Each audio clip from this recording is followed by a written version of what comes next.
Welcome to the iHSFAN Webcast Network. You are watching Round Rock ISD football presented by Covert Ford. Tonight's game is being brought to you by Covert Ford, Bush's Chicken, Ideal Signs, Alpha Paving, Pop-Up Parties and Posh Events, Cameron Freeman at the Stacy Group, Maze Street Boutique, and Lodge Card Club. We also want to thank the 5 high school booster clubs for their support. Now let's head to the field. Here is Brad Tillery and Ike Kohler.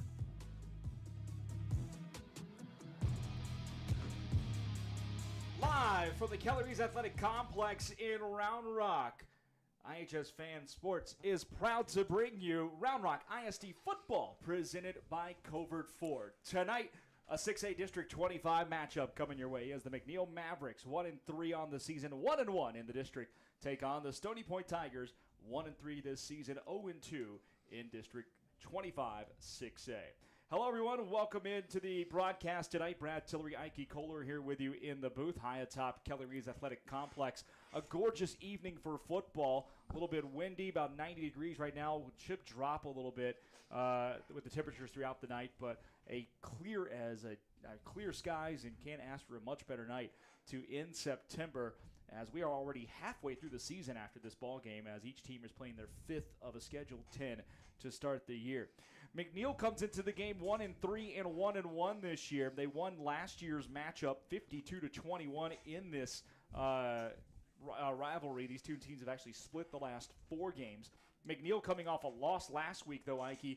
You were out of town for it, I do believe, but Round Rock able to really dominate McNeil 45-14 in that one, whereas Stony Point, yes, they're 0-2 in the district, but when you look at their schedule, they have played some tight football games. A loss at the start of the year to Eastview, they beat Eastview by 6. They lost to Johnson by 11, but their 2 district games, a 1-touchdown loss to Vandergrift, and then a game last week against Vista Ridge where Stony Point led by led by as many as 16, and in the fourth quarter, Vista Ridge stormed back to win 38-35. So not really sure what to expect out of this game tonight, bud.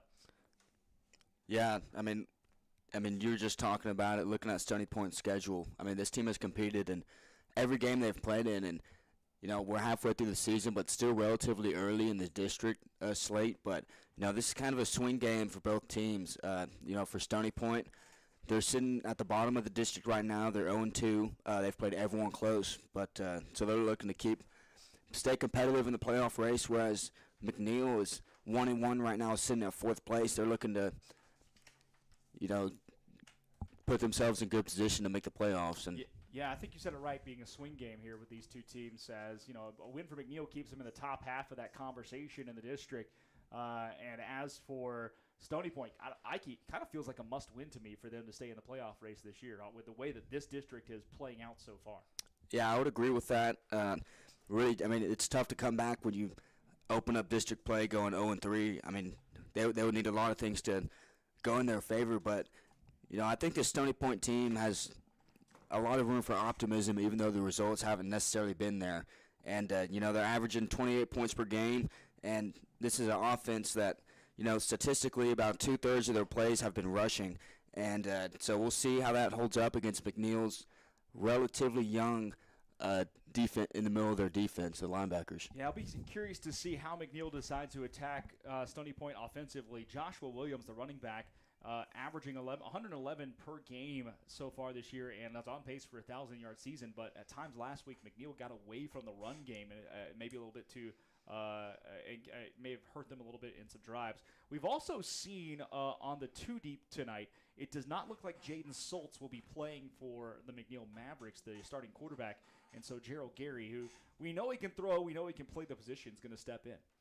Yeah, Gary's stepping in, and I was watching the introductions here on the big screen. They introduced Gary as a wide receiver, and it must have been something last minute. I'm not sure what all was going on, but what makes Gerald Gary dangerous is his playmaking ability, and we've seen him make plays receiving, rushing the ball, and he can air it out too, passing, and I mean he has the full keys to this offense tonight, and so we'll see how they look. Definitely looking to get Joshua Williams involved. Last season, he started off real hot and then kind of tapered off a little bit. His defenses kind of changed their game plan. But, I mean, Williams right now on pace for 1,000 yards, and they'll be relying on him to tote the rock tonight.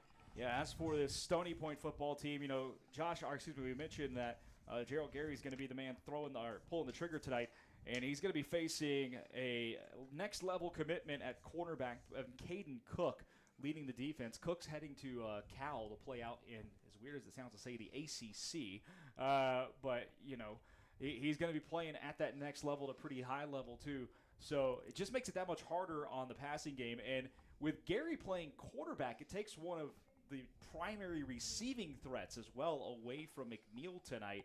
And so Zach Christie probably going to be matched up one-on-one with Cook most of the night, you would think. Yeah, I would think so. Zach Christie has been McNeil's deep threat target with Schultz at quarterback. Now Gary moving, it kind of shifts things. Gerald Gary, hasn't thrown a touchdown pass this year. He's thrown one interception. Yeah, he's only thrown 6 passes all year. Only thrown 6 passes. Yeah, most of them were last week during the tail end of that football game. Right. I'm curious to see how this plays out. I think that little wrench into the game plan tonight is going to make this even more interesting than it already had been in a very big district game that is of major importance to both teams tonight here at the Palace on Parmer. We're going to step aside for a minute, let you hear from some of our sponsors, and when we come back, we'll have kickoff. We're about 7.5 minutes away from the start of Stony Point versus McNeil of Bigwood in 6A District 25. Glad to have you along. This is Round Rock ISD Football, presented by Covert Ford on the iHSFAN Network.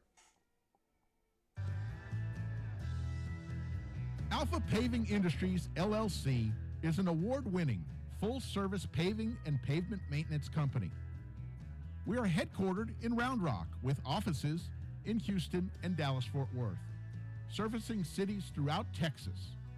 In an industry typically known for its lack of professionalism and customer service, Alpha Paving Industries was founded with a vision to provide Texas with a trusted, dependable paving contractor that delivers a strong customer experience, meticulous project management, utmost professionalism, and quality workmanship.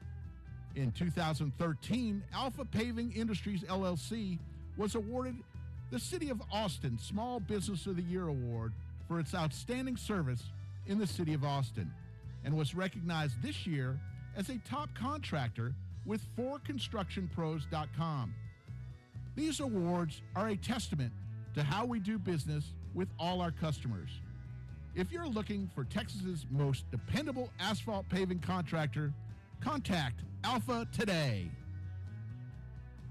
The Lodge Poker Club is a members-only card club offering a wide range of daily and tournament gameplay. In Round Rock, just off exit 251 on I-35, the Lodge now boasts the largest card room in Texas with 82 tables, comfortable chairs, and 40 75-inch TVs. The Lodge provides fully trained dealers and on-site security with state-of-the-art camera system to ensure the comfort and safety of our members. Open 24 hours a day. More information at thelodgepokerclub.com or call us at 512-614-4045.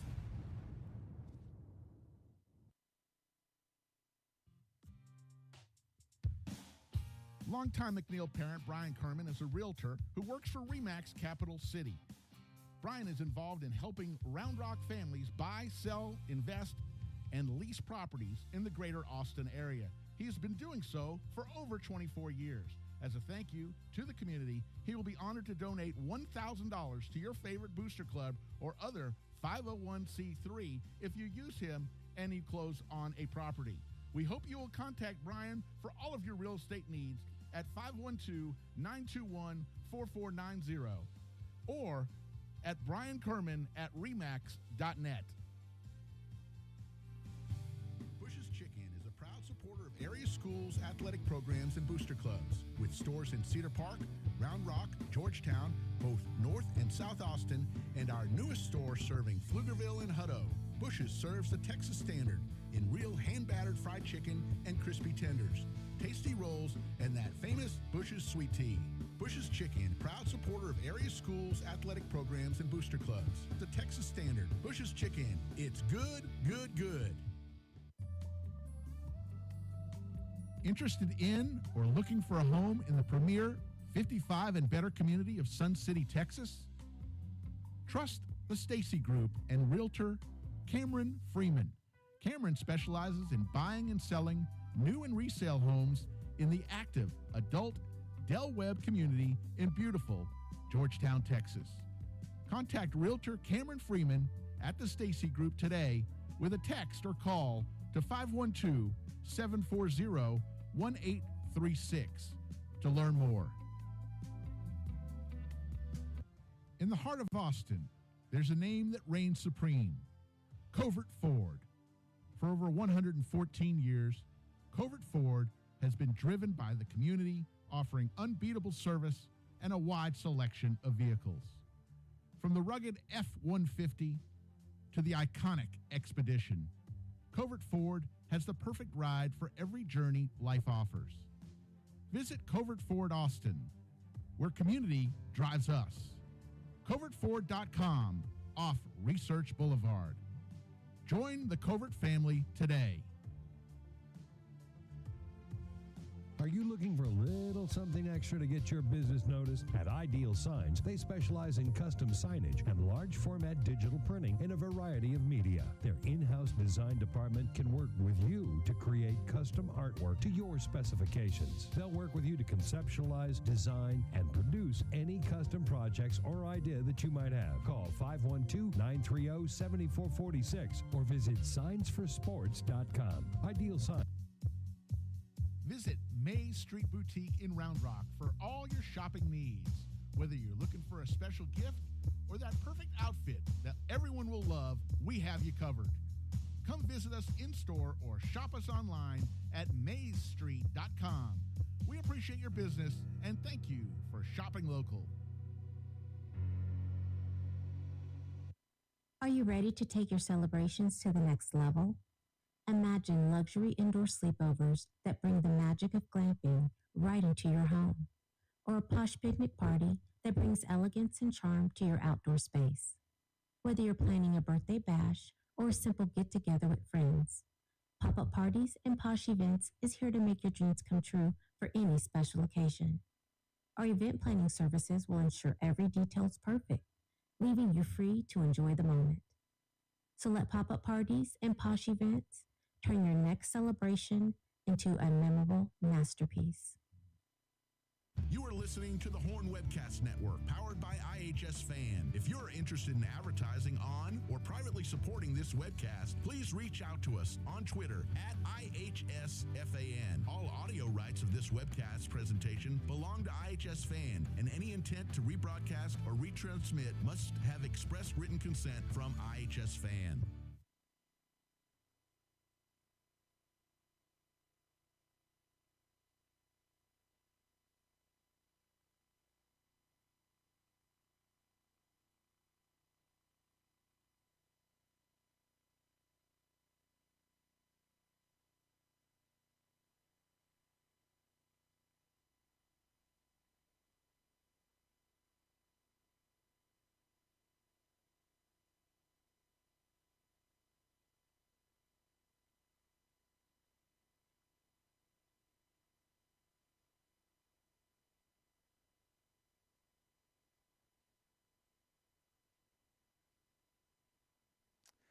Well, we got back at the commercials just as the national anthem was being sung and played here at the stadium, so we held off for a second before talking. But we are back, and it's time for kickoff tonight here at the Kelly Reeves Athletic Complex in Round Rock as the Stony Point Tigers will take on the McNeil Mavericks. Brad Tillery, Ike Kohler here with you in the broadcast booth tonight. So glad to have you along wherever you may be. And I don't know what that hollow sound is that I hear all of a sudden, but there we go. I think we got it fixed. The two teams getting ready to get with the coin toss here as they have all taken the field. McNeil, by the way, going to wear the white uniforms tonight with the, I think, blue numerals trimmed out in green, and they'll wear the blue helmets as well. For Stony Point, they'll wear the the blue uniforms with the pure white numerals. And as a broadcaster, I say thank you very much, Stony Point Tigers, because that's about as easy as it gets to figure out what numbers guys are wearing with the white helmets and the blue pants as well. I'll tell you what, I don't know if I've ever seen a broadcaster's dream jersey much more than that before. on Stony Point here tonight, Ike. Yeah, no, that's pretty good. You've got a lot of games, so you would know.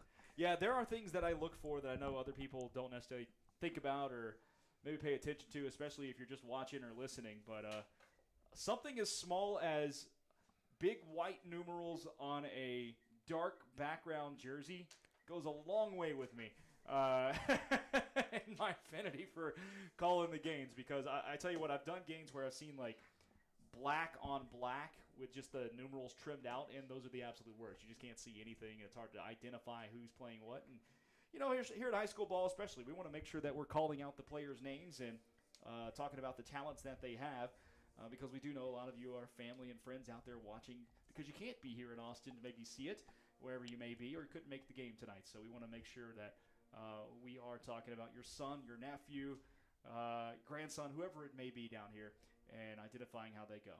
It looks like Stony Point won the toss, deferred, and will kick it away to start this ball game as the captains shake hands.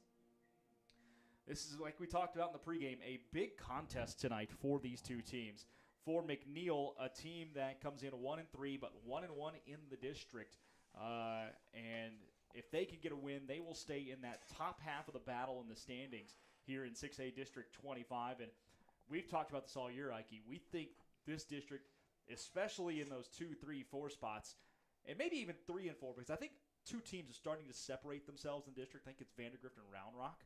But those final 2 spots look like they're going to be a battle for about 5 or 6 teams here to battle it out over those. And then if you're Stony Point, you need this win to just stay in the race, to get your hat thrown back in the ring for the final half of the season.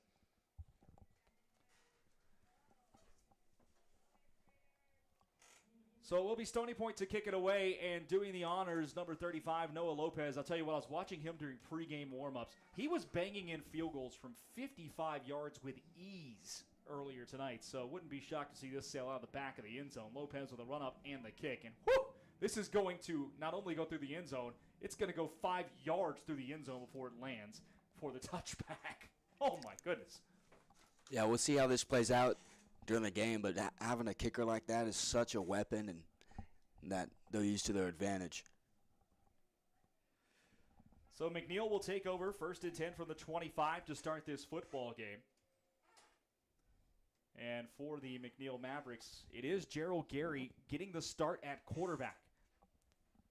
We mentioned Soltz was not on the 2 deep tonight. Jaden Soltz, the normal starting quarterback. Gary has just 6 attempts this year through the air, but he did play quarterback at the freshman team level and some last year when he came up as a sophomore. The junior, though, passes on the first play of the game. It's to Aiden Taylor on the bubble screen out wide, and Taylor picks up 3 or 4 to start the ball game. Just a nice, simple throw from Gary there, getting a rhythm and kind of get his feet wet on the opening drive, get him comfortable throwing the ball. Split backs in the backfield now for McNeil. 2nd down and 7 from their own 28. Snap. Gary will take it on the draw play, runs into the back of his running back, and then the hole closes up quickly. Gets a bit of a push from his offensive line. Maybe gets a yard there. It's 3rd and 6. Kind of ran right up the back of Josh Williams there. Yeah, I kind of followed him, and his big 92, Joshua Landry, the defensive tackle, filled that hole. 3rd down and 6 for McNeil on this opening drive. 3 receivers left, 1 to the right, ball on the right hash mark. Gary to throw, drop straight back, will throw far sideline. That ball's a little high, it's incomplete. Off the hands of Aiden Taylor and Stony Point. The defense holds for a 3 and out to start the game. It's a great start for the Stony Point defense. Number 24, Lucas Garcia on the coverage there, and just guarding the chains, and he made a good play. So 2 passing attempts and a quarterback draw here was the series of plays for McNeil, and Stony Point a chance to get some good field position. Well, Stony Point awaits the punt here from Marshall Holland, who boots it away. It's a spiraling kick standing at the 40-yard line, fielded at the 43. Hit right as he fielded it, nowhere to go for the Stony Point Tigers. It was number 4 receiving the football, Tristan Rhymes, but good coverage out there by McNeil. But Stony Point still gets very nice field position for their first drive at the 43. Yeah, pretty decent punt from Holland there, but as far as the Stony Point offense goes, Kinnick Kalbus is the expected quarterback for them, the junior. Kalbus comes into the season 34 for 48 for 470 yards. This Stony Point offense wants to run the football when given the opportunity, though. Aaron Bolton, the running back. They'll hand it to him. He bounces it out over the right side, and he's able to pick up about 3 or 4 on the first play for the Tigers to the 47. Bolton, the lead back in this backfield. But it is a timeshare back there for Stony Point. They have 3 guys who will carry the football a decent amount. Kalbus will run the ball at times. Bolton will, and also number 20, Andrew Hill, gets a decent amount of carries. Second down, 6 to go.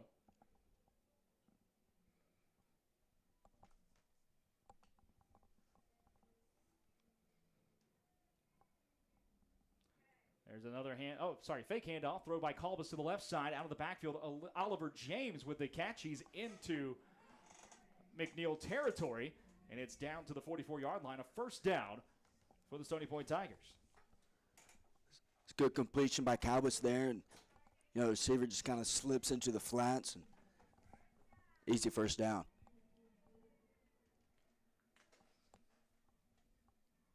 So 1st and 10 for Stony Point. Ball at the McNeil 44. 2 plays, and the Tigers find themselves into Maverick territory.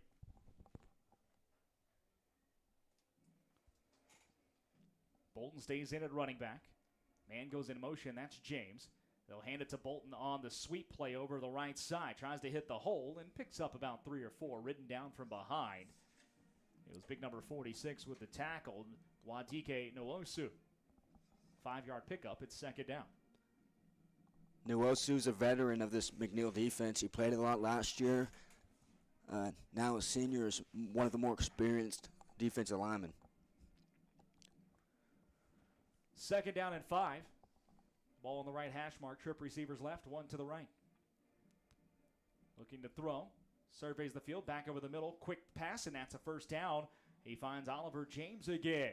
Kinnick Kalbus with the quick pass. A gain of 6. Oliver James with his second reception of the night. Still early, and Kinnick Kalbus is taking what the defense has given him so far.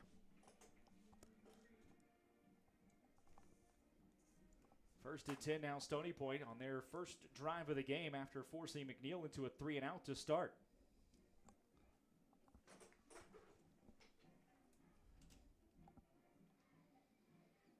Man goes in motion.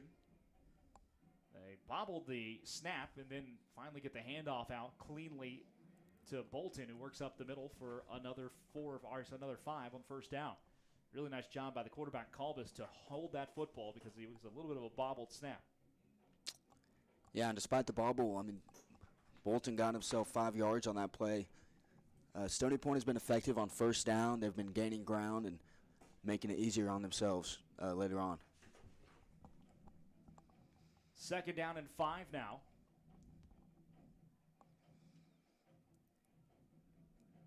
Fake handoff to Bolton. Throw to the right side. That's wide open, complete at the 20, down to the 17-yard line. Another first down for this Stony Point Tiger offense. It's Tristan Rhymes this time with the catch. Gain of 11 on the play.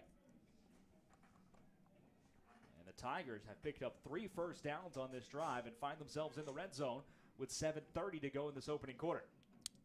Yeah, they've picked up 3 first downs, and they've only been to third down once. Just steadily marching down the field. They actually haven't even seen third down, Ike.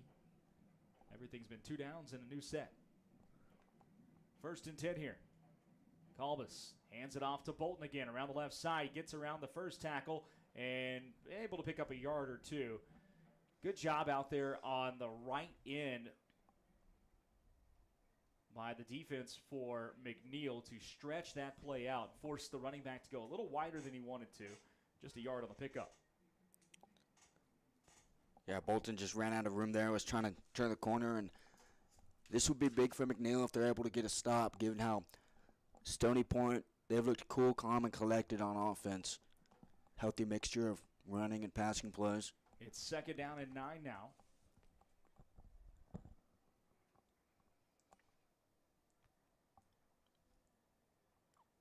Handoff faked to Bolton. It'll be kept by Kalbus. And he'll push the pile forward down to the 13-yard line. It's a pickup of 3. 3rd down and 6. Stony Point can get the first down if they can find the 7-yard line. Get a new set of downs for a 1st and goal.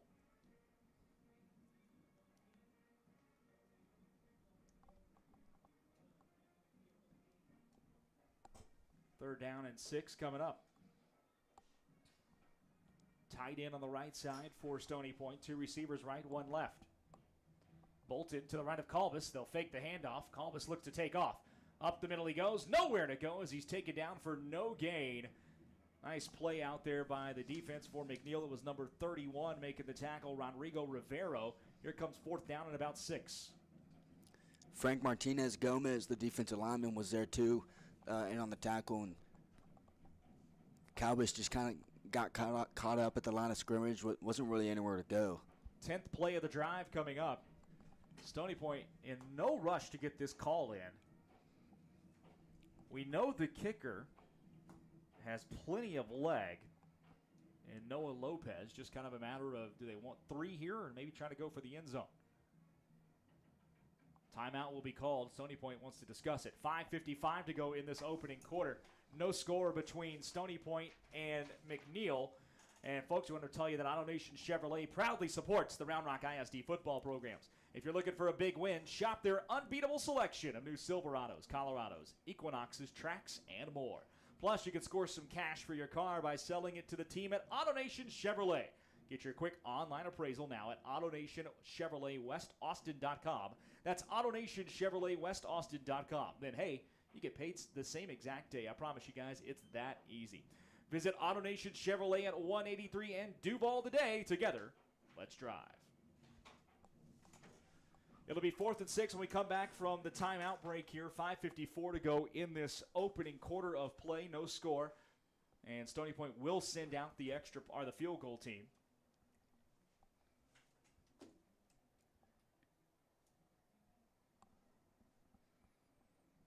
It'll be a 30-yard attempt here for Noah Lopez. Right in the center of the field is where they'll mark it. It's a low snap, fielded well. Lopez able to get it up, and it is good. I'll tell you what, Lopez made the kick, but give the credit to the holder, Mason Troyer, for getting that snap down. It was snapped low, bounced to him, and he was still able to get the hold down, and it's 3-0 in favor of Stony Point. Yeah, Mason Troyer, the backup quarterback, the holder, he kept the drive together, getting Stony Point some points, but I was impressed with Kenneth Kalbus, the quarterback. He didn't try to force anything. He didn't try to take a deep shot downfield, and he made the right pass every single time. And then if you're McNeil, you're saying, hey, we let up some yards, but we only gave up 3 points. They bended, but they didn't break, and they were able to stand strong. And yeah. For Stony Point, 10 plays, 44 yards, 4:59 off the clock, and the 30-yard field goal from Noah Lopez makes it 3-0. Sorry if there's a reflection on the screen tonight, folks. We've got the camera as close as it's going to go as far as to the window. Just kind of a weird reflection tonight. We'll see if maybe we turn a light on behind us. That'll help as the kickoff goes out of the end zone for a touchback.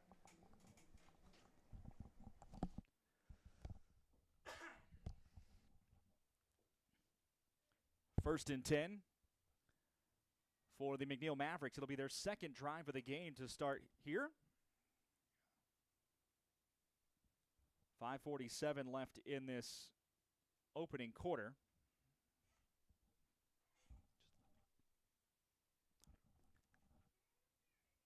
Well, we got the light turned on behind us now, and that's not helping either. So, unfortunately, it's nature with with the way the reflection's going tonight as the handoff up the middle goes to the running back Joshua Williams, able to pick up 2 on a first down for the McNeil Mavericks. See how McNeil tries to get this run game going. It is the backbone of their offense. Second down, a handoff to Williams over the right side, and he's wrestled down for a gain of 1 or 2, but a flag comes in late behind the play. I think this might be a face mask the way his neck got turned there, Ike. Yeah, my view was a little blocked, but yeah, it definitely could be a face mask, and that'd be a first down for McNeil, first penalty of the game committed by either team. We await the official word here. And it will be personal foul face mask against Stony Point, so that's 15 more for the McNeil Mavericks. It'll be a first down. So McNeil getting some help. We saw Jarrell Gary try to run the ball a little bit in the first drive. His rushing stats on the year, 17 carries. 12 carries, 77 yards, and handoff rather to Williams. He'll get to midfield on the gain up the middle for 5. It's second down for McNeil. Sorry, Ike, go ahead. Oh yeah, I mean he's just an effective runner, but he can really do it all for this offense. As Gary on the student body right sweep shakes off the first defender, but not the second. He just kind of threw the first man down on a bit of a stiff arm, but it was big number 50 to clean out the play, Jordan Garcia for the Stony Point Tigers. A short gain of about half a yard for Gary, and it's third down and 4.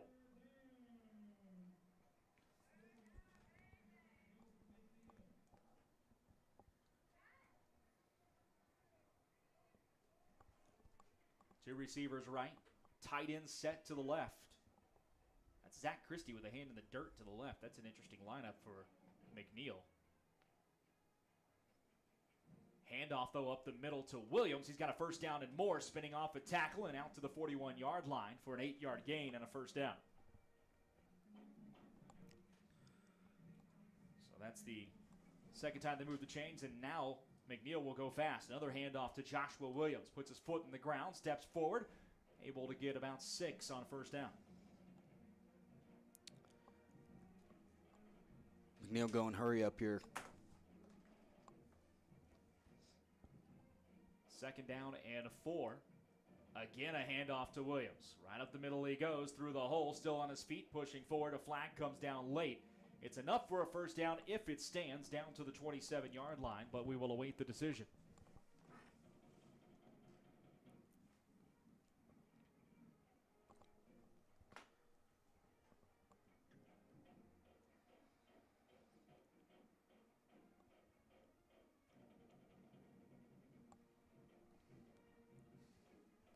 Penalty goes against Stony Point, so this first down will stand, and it'll even be a little bit more.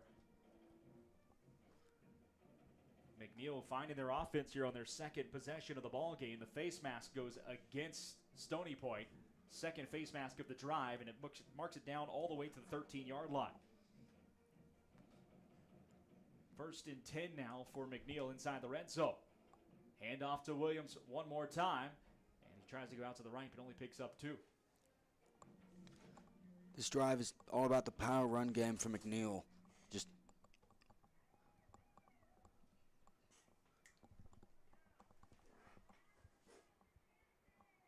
second down and 8 to go.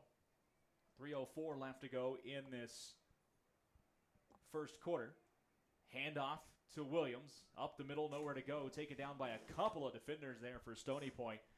It was number 26, Reed Hoyle, number 32, Michael Martinez in on the tackle. Here comes third down from the 10-yard line. McNeil can get a new set of downs from the 4.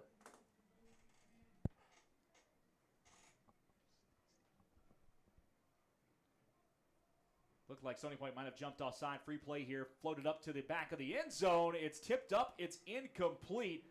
I do not see a flag down. It'll be fourth down. I thought the right end for Stony Point jumped there, Ike.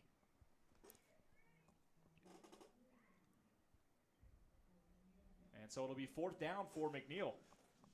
That play was definitely thrown quickly by Gary because he thought he had the offside. Yeah, that's tough too. Gary thinking he had the free play, but good thing it wasn't intercepted from his point of view.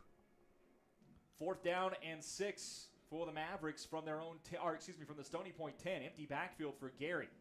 He will look to throw. Slant pass, and it is incomplete, thrown well behind his receiver, but they're going to get bailed out on a pass interference. The receiver was spun around for sure, but I'll be honest, I don't know if it would have been complete either way. Yeah, the throw is a few feet behind the receiver, and if I'm Stony Point, I'm thinking that ball is uncatchable. But McNeil here catching a break. That's a third penalty they've gotten on this drive, getting a new fresh set of downs, and they'll have 4 chances from the 2 to get it in. They've been running the ball well on this drive. Ball now at the 3-yard line. 1st and goal, McNeil, after the pass interference call. Gary calls for the snap. Now we'll check with the offensive coaches, on the coaches on the right side over there. Handoff to Williams up the middle. He walks in untouched. Touchdown, McNeil Mavericks. Joshua Williams with his 6th rushing score of the year. And the Mavs jump out now to a 6-3 lead with an extra point pending. That was big for McNeil.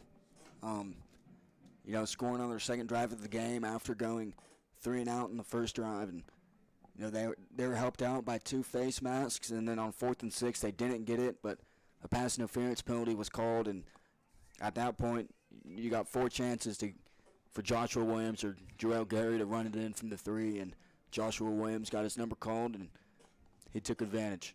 Cesar Baza boots through the extra point, and it is good. So it is 7-3 in favor of McNeil. I'm sorry, I just realized I have not updated the scoreboard, folks. That is my apologies, so we'll get that fixed now. 7-3 in favor of McNeil. 2:16 to go in this opening quarter of play. 12-play drive for McNeil, 75 yards, and it took 3 minutes and 31 seconds off the clock.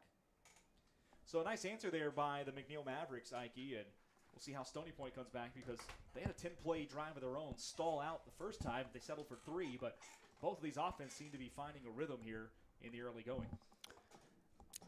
Yeah, both are doing pretty well, especially Stony Point. The way Stony Point moved the ball, except they were held to a field goal, and Stony Point's defense just wasn't able to get off the field on 3rd and 4th down, and that's why McNeil has 7 up there. 7-3 in favor of McNeil after the touchdown drive. And the kick, a short end-over-end kick that will be fielded at the 25 by Joaquin Pena. He gets out to the 30. Your screen went black. I have no idea. Sorry. Ike's over here trying to show me something like we're trying to get some message going.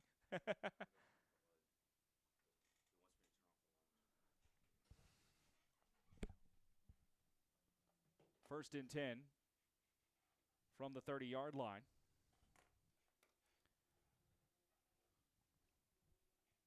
Stony Point with the football at the 30.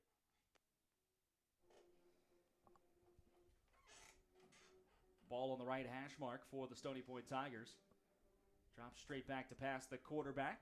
That's Kenneth Kalbus now rolling out. He will scramble and pick up about 5 yards for the 6 yards on the gain. Sandwich tackle down there, but Kalbus able to get a nice gain on 1st down. Make a little something out of nothing.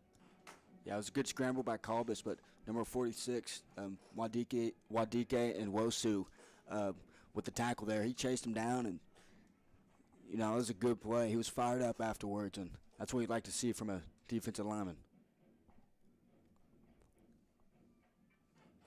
2nd down, 4 to go.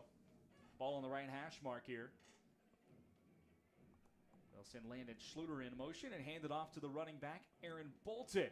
That's not Bolton. That's number 20, Andrew Hill. Excuse me, my apologies. Hill's able to pick up a decent gain of 9 out to the 45, and that's 1st down for Stony Point. And their run game looks really good to start this ball game here, Ike. Especially their run game on 1st and 2nd down. They've only seen, 1 3rd down so far, and we're about the whole way through the first quarter, so.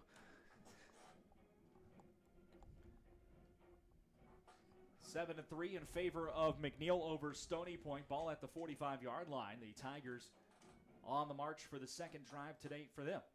Their first one ended up with a 30-yard field goal. Fake handoff, Kalbus to throw. Scrambling out right. He is now being pressured from behind. He's going to try to get rid of it. This might be intentional grounding. He was still in the pocket, unless they're going to say that Oliver James was in the area. That's got to be the call there because I don't think he ever got outside the tackle box. Yeah, he retreated backwards, but never quite got outside of it, but smart move on him for getting rid of it. Just the play's a wash at that point. 2nd and 10 for the Tigers. Colbus has Andrew Hill in the backfield with him in the pistol formation. They'll send Schluter in motion, and it's a handoff to Hill. Puts his foot in the ground, cuts right up the middle, and he's able to pick up 5 to midfield.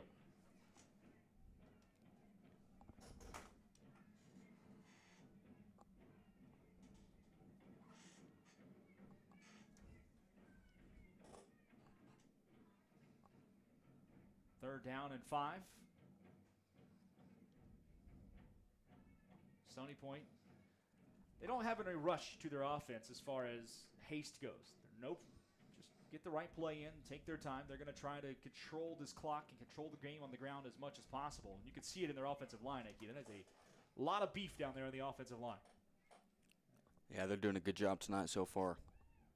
There's a snap handled by Colbus. It's a little wide. He finds the man coming out of the flat in the backfield. Landon Schluter, the tight end. He's got a first down and more out to the 41-yard, or 42-yard line, rather, of the McNeil Mavericks. That's a first down on a gain of 8. Yeah, Colbus just taking what the defense gives him. I got a feeling there's going to be a deep shot fairly soon on the last 3 plays. There were multiple receivers running deep streaks down the field, so. 18 seconds left in this opening quarter. Tigers will have to snap it one more time. 1st and 10 here from the McNeil 42. Fake handoff, Colbus to throw. Scambrel's out right. He's got room to run if he wants it. He's going to tuck it and try to take off now towards the sideline and picks up about 4 yards on the play to the 37. Actually, going to mark him at 36.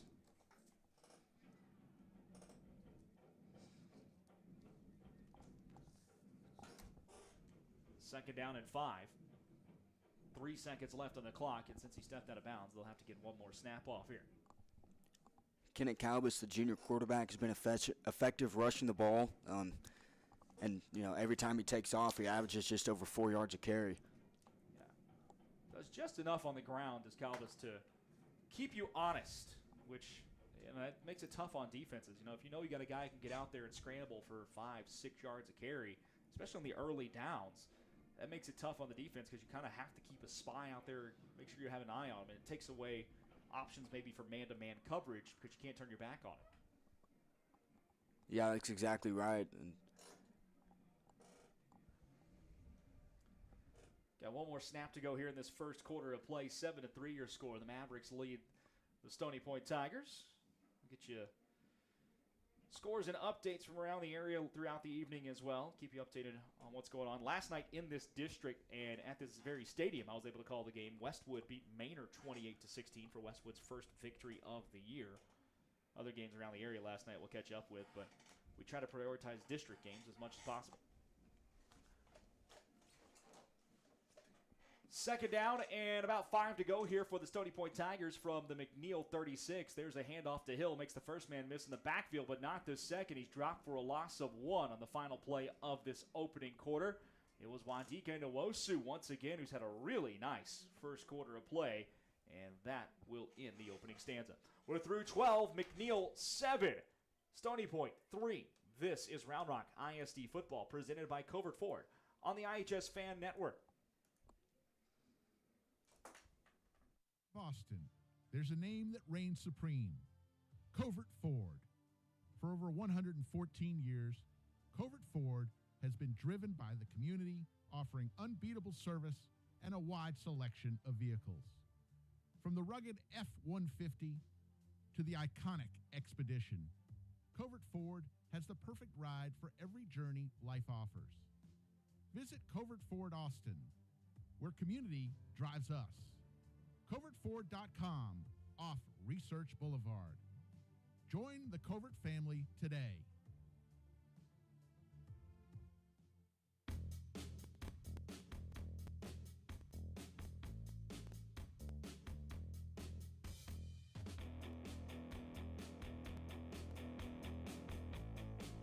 Start of the second quarter here at the Kelly Reeves Athletic Complex, where the Stony Point Tigers trail the McNeil Mavericks by a score of 7-3, but the Tigers on the march at the McNeil 36. It'll be third down and about 5 coming up as we get started here in this second quarter. Brad Tillery, Ike Kohler with you here as this is Round Rock ISD football presented by Covert Ford on the iHSFAN network.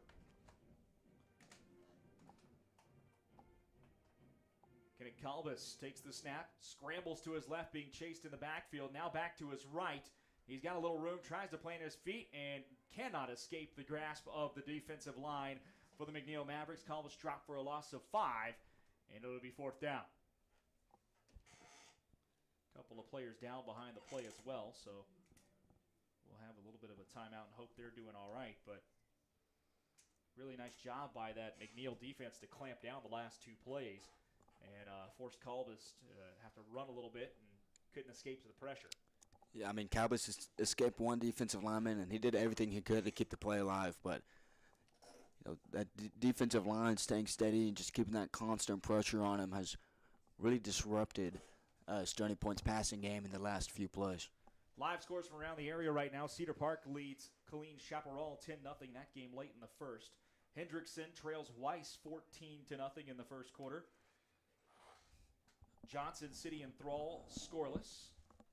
Also late in the first quarter, over at Dragon Stadium on a game you could see right here on the iHSFAN network, Round Rock and Cedar Ridge tied at 7.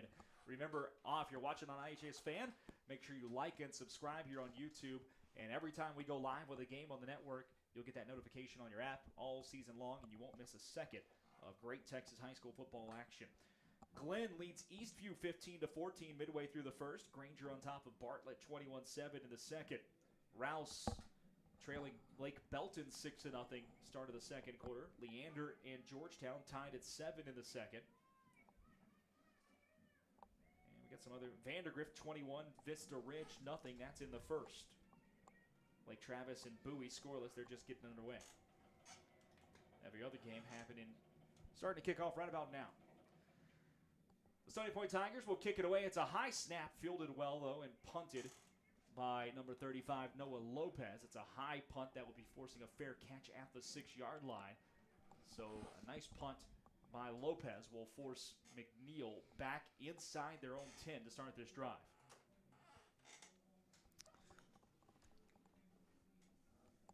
$11:20 to go here in the second quarter of play. McNeil 7, Stony Point 3. But the Mavericks start this drive at their own 7-yard line. McNeil scored on their last drive with the help of a few penalties, but now up 7-3. I mean, looking to put some more on, could eat up a bunch of time with that run game they've had. Gerald Gary, the quarterback. He's got Joshua Williams in the backfield with him again. There's a snap. It's going to be Gary on the direct snap. Keeper gets around the right side, shakes off the first defender via a stiff arm, and gets himself all the way out to the 20-yard line. What a physical run from the quarterback, Gerald Gary, picking up 13 and a first down. Jarrell is pretty elusive when he runs the ball, and it takes multiple people to bring him down.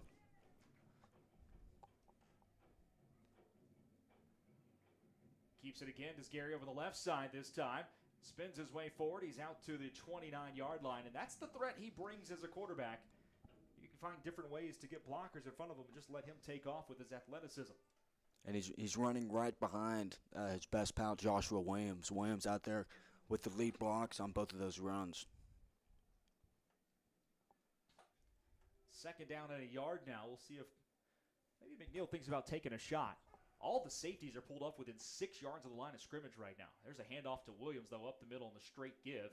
And he picks up 3 or 4. He's still on his feet, breaks the tackle. Now he's across the 40 to the 45. Off to the races at the 50. Picks up a block to the 40 down the sideline. 35-30, 25-20. Williams cuts back inside the 20 at the 15-yard line. What a run by Joshua Williams. Looked like he was bottled up for a 3 or 4 yard gain and then busted open all the way down inside Stony Point's red zone.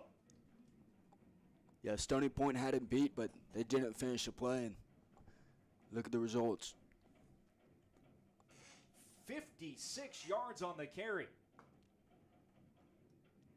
And the McNeil Mavericks get back to work at the Stony Point 15. Under center goes Gary. Hands it right back to Williams up the middle.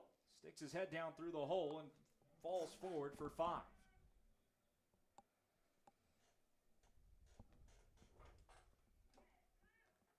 Second down and 5 to go, and Gary's probably thinking, or excuse me, Williams might be thinking, I need a break here, coach.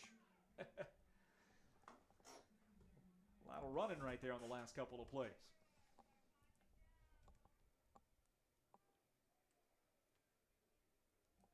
Two receivers each side. All the defensive players within 5 yards of the line of scrimmage right now. You got to think at some point this is going to set up a chance for McNeil to go over the top. There's a fake handoff. Keeper to the right side on the option. Gary lowers his shoulder and picks up a first down inside the 5 to the 4.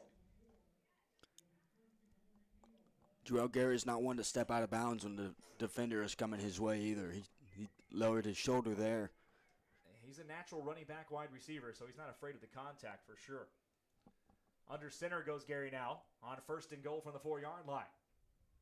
Straight handoff, Williams up the middle. He's into the end zone. Touchdown number 2 tonight for Joshua Williams. And the McNeil Mavericks extend their lead here in the second quarter. McNeil's offensive line there really dominated. And the play of the drive obviously was the 56-yard run by Joshua Williams, which set them up in the red zone. And Joshua Williams is running hard tonight, and he's running through the whistle. He's not stopping until the play is absolutely over. And Joshua Williams, his second rushing touchdown of the night for McNeil, he has him up 14-3, and just very solid drive from the Mavericks. Cesar Baza knocks through the extra point, 14-3 your score, as McNeil has extended their lead. A word from our sponsor, AutoNation. AutoNation Chevrolet proudly supports the Round Rock ISD football programs, and if you're looking for a big win, shop their unbeatable selections of new Silverados, Colorados, Equinoxes, Trax, and more. You can score some cash for your car. You sell it to the team at AutoNation Chevrolet. Get your quick online appraisal now at AutoNationChevroletWestAustin.com. That's AutoNationChevroletWestAustin.com, and you can get paid the same day. It is that easy. Visit AutoNation Chevrolet at 183 in Duval today. Together, let's drive. I want to thank AutoNation, thank AutoNation for their support all season long here on the iHSFAN Network, as we do with all of our sponsors. We couldn't do it without them. They make this happen, and more importantly, they make it to where it's free to you guys. So all we got to do is hit the stream button. You got to turn it on YouTube, and boom, you got yourself some live football several times a week here throughout the season. And also want to thank the partnership with Round Rock ISD for making this happen. It's 14-3 in favor of the McNeil Mavericks tonight over the Stony Point Tigers here with 8:56 to go in the second quarter. McNeil will kick it away once again.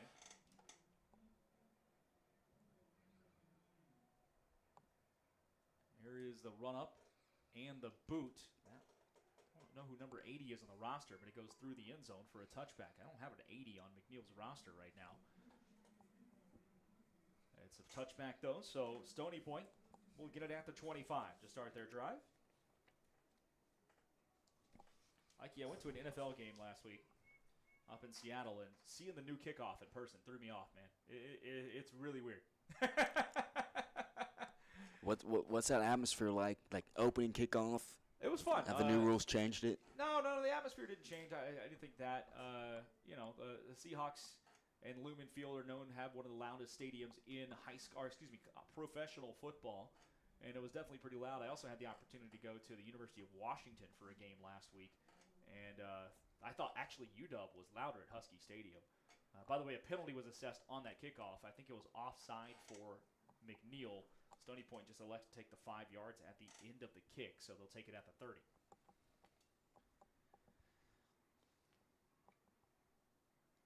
It's 1st and 10 for the Stony Point Tigers.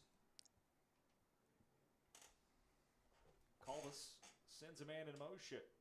Looks to throw, swings it out wide to the near side. That ball is complete to the 32-yard line. Andrew Gomez, the receiver, with the catch for a gain of 2.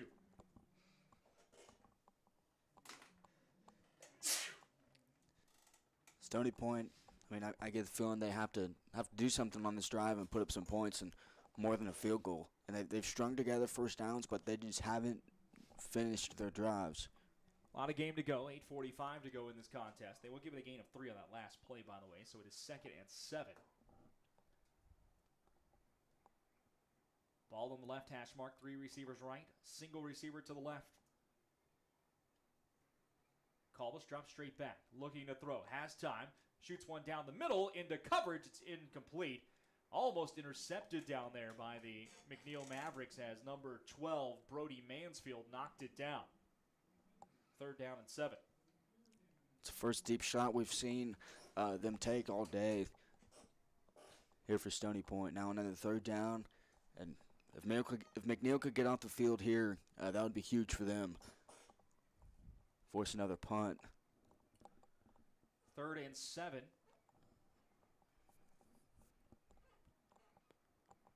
Three receiver formation with a tight end as well.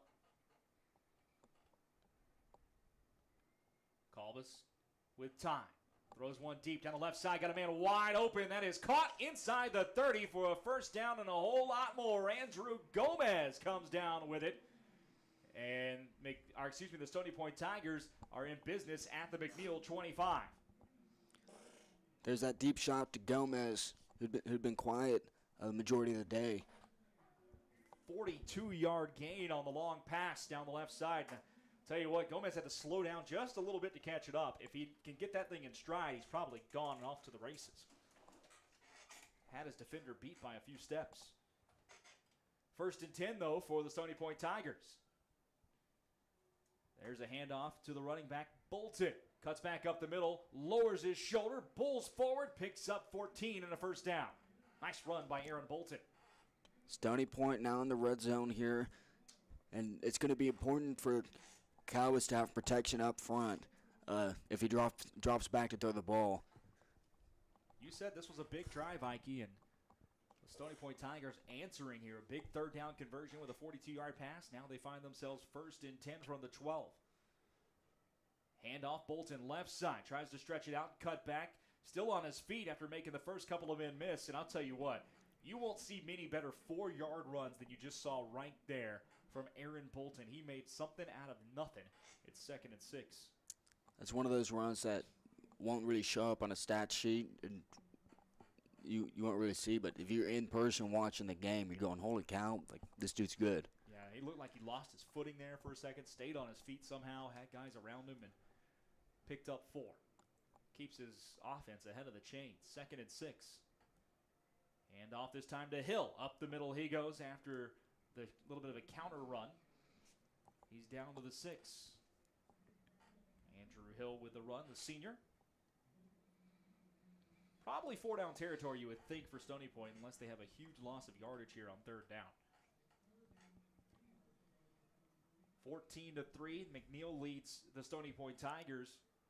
However, the Tigers are threatening at the 6-yard line.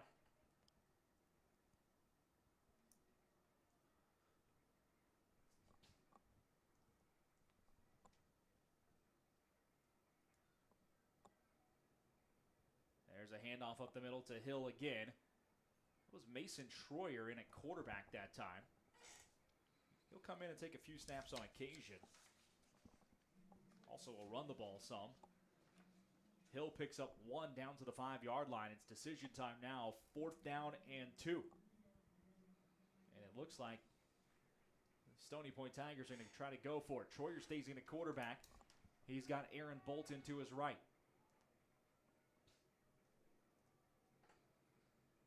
Handoff up the middle. Bolton lowers his shoulder. He's got a 1st down. The ball comes out, though. McNeil says they have this football, but the referees are moving the sticks. 1st down, Stony Point Tigers. 1st and goal from the 1. It's a big-time run there, keeping the drive alive late in the first half, where points are a necessity. 5:46 to go in this opening half of play. 1st and goal from the 2. Troyer still in at quarterback. Hands it off on a straight gift to Bolton over the left side. He's into the end zone. Touchdown, Stony Point Tigers. And they find themselves right back in this football game with 5:32 to go in the first half. That's the kind of drive that Stony Point needed, and there are a couple big plays on that drive. The pass of over 40 yards on 3rd down, and then After that, they fed the ball to their running backs. Eric Bolton, his 4th touchdown on the year. And the thing about playing multiple backs is Extra point is set down, up, and booted through without any issues. 14-10, your new score. The McNeil Mavericks lead it, but Stony Point has answered the touchdown of McNeil with one of their own. Yes, Stony Point now within 4, but they have 3 main backs that they use, and as we get later into this game, they're going to be fresher. They're going to be able to rotate them out more, and that's going to help Stony Point try and give them a competitive advantage there. But we got a ball game, Brad. We do indeed. 14-10 your score. 9 plays, 70 yards, 3:24 off the clock, capped off by a 2-yard touchdown run from Aaron Bolton. Remember, Stony Point deferred at the beginning of the game as well, so they will get the ball coming out of the locker room. Still plenty of time, 5:32 to go in this half. McNeil was able to score on just 2 minutes and 24 seconds of possession last time, so they can score quick. As we will see how Stony Point decides to attack this one. Good football game here early. Each team has only had 3 possessions each so far tonight. A lot of long drives. Stony Point with a 10-play, an 8-play, and a 9-play drive tonight. McNeil already has a 12-play drive to their credit as well. There's a kickoff fielded right at the goal line. Aiden Taylor will bring it out. He's been untouched out to the 25 and almost broke free, but taken down at the 27-yard line. He had a lot of room, but he ran into the grasp of Jeremiah Barbie. Yeah, number 33, Barbie was flying down the field. I mean, Taylor had a lane, but that got cut off fairly quickly. And McNeil, still plenty of time. They still have 3 timeouts left, over 5 minutes on the clock. They can really do whatever they want, play call-wise. A lot of success on the ground last drive for McNeil. They went 93 yards, and all of it was via the run. Gary keeps it on the student body left. Gets a couple of blockers in front of him. Breaks the first tackle. Out to the 40. Cuts back upfield. Lowers his shoulder. Runs over a man. Still on his feet. Goes outside to 35. 30 to the 28-yard line. Gerald Gary. My goodness, that's a highlight reel run. And he's all the way down into Stony Point territory at the 28. It's the most physical run I've seen from a quarterback in a long time. Whew. At least in a game that I've been calling. That was impressive. The moves, the physicality. 44 yards on the gain. This now a handoff to Williams up the middle. Goes out to the right side. He's heading to the corner. He will find his way into the end zone. Touchdown. McNeil Mavericks. Joshua Williams with his 3rd score of the game already here in the first half. Yeah, only the first half. Joshua Williams is 3 for 3 on touchdowns. And Jarrell Gary and Joshua Williams did it all on that drive. And we just talked about the long, sustainable drives that these teams have had. That one was only 2 or 3 plays, and they scored in a hurry in less than a minute. So 2 plays for 62 yards for the McNeil Mavericks. Actually, it was 72, excuse me. The extra point is good. 2 plays, 72 yards. It took 29 seconds to do it for the McNeil Mavericks. All of it on the ground. 44-yard run from the quarterback Gary and a 28-yard touchdown run from Williams. 21-10, your new score now in favor of McNeil with 4:55 to go in this first half, excuse me. And McNeil's offense, I mean, Gary hasn't thrown the ball too much. It's either been a run by Gary or a run by Joshua Williams, 2 of the most experienced and trusted players on this roster. And, sometimes that's just what you do to win ball games. You put it in your playmakers' hands that you trust. Yeah, it's exactly what it is tonight. It's, McNeil, they like to get the ball out to Zach Christie on the deep ball when they get some shots to throw, but it looks like tonight they're just content to say, we're going to run the ball and we're going to make you stop it. Joshua Williams, he has to be over with that one big long run earlier, 28-yard run there. He's got to be over 120 yards by now, I would think. I'd love to see some official stats from this one.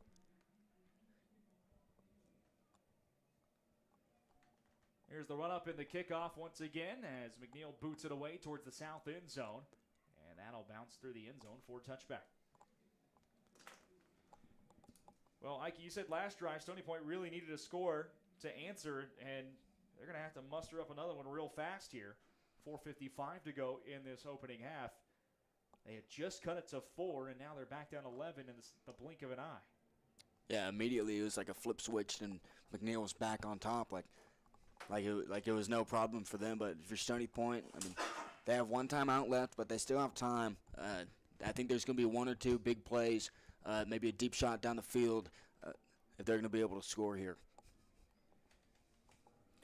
A field goal would cut it to a one-score game, so that's where having a kicker with a big leg helps, but they want 7 for sure.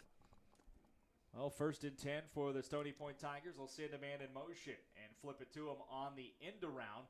That is Andrew Gomez. He's upended around the 30-yard line. Picks up 5 yards on first down, though. It was one of those touch pass end around plays.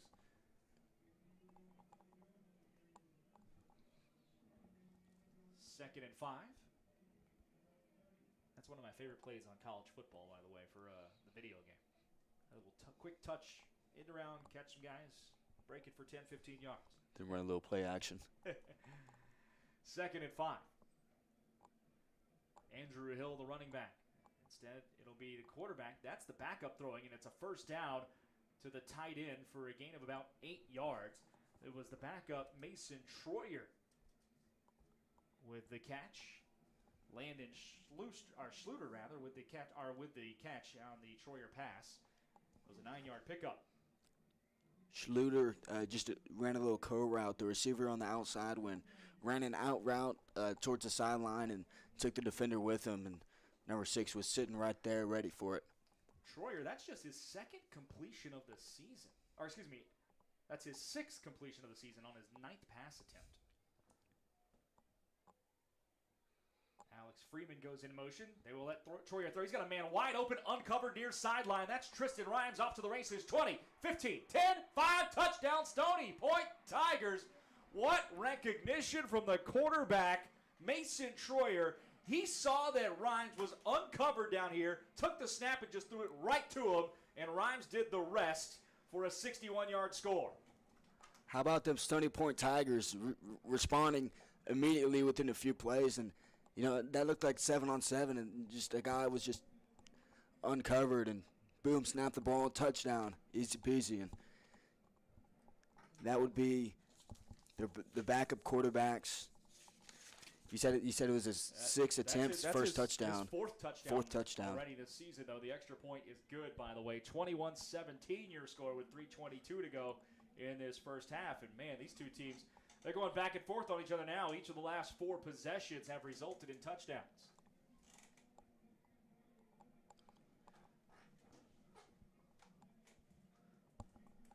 And for a lot of scoring here early at the Keller Reeves Athletic Complex, 21-17, and only 2 minutes of the game clock have came off, and both teams have scored at least a touchdown in that span. A lot of fireworks here, as here Friday night lights, and fans are still trickling in, and we'll have the bands playing for you during halftime. We don't have a crowd mic today, but you'll get to see all the bands and how they look. We do apologize for that, but it's just how the press box works up here. And yep, 21-17 your score. The Mavericks still in the lead, but Stony Point answering right back. McNeil had a 2-play touchdown drive. Stony Point with a 3-play touchdown drive. 61-yard pass from Troyer to Rhymes. 3 plays, 75 yards, a minute 33 off the clock. Noah Lopez with the run-up in the kick once again. And there will be no return. I don't think there will be anyway, except Aiden Taylor's going to bring it out from a couple of yards deep. Taylor to the 15, out to the 20, 25, on his feet to the 30. It's a foot race to the 40, cuts back inside, and will be forced out of bounds at the 45, and a flag comes in way behind the play as well.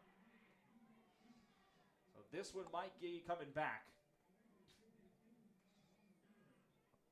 Nice return from Aiden Taylor. I didn't think they were going to have a chance of bringing that back at first. Yeah, that's his second great kickoff return in a row. And it looks like it'll be a holding on the returning team, so that's going back. But Aiden Taylor's a threat returning the ball. That's 10 yards from the spot of the foul, so we'll see how officially far this one goes back here.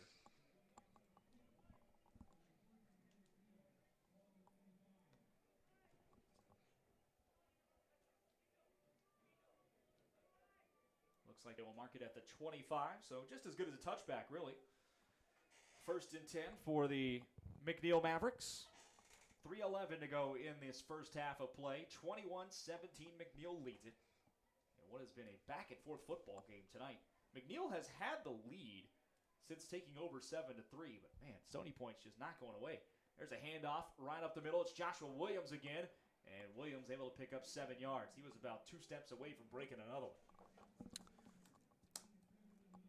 Number 61, the lineman Gail Galarza, the junior from McNeil. He made a great block to open up that hole. There's a fake handoff. Gary around the left side gets ahead of steam and finds himself a first down out to the 39.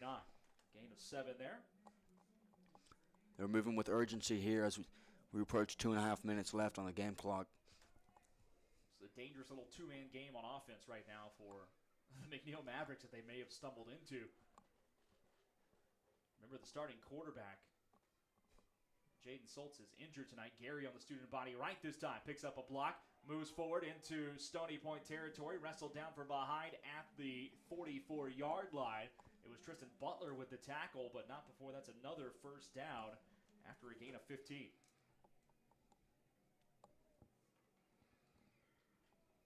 McNeil quickly moving the ball down the field.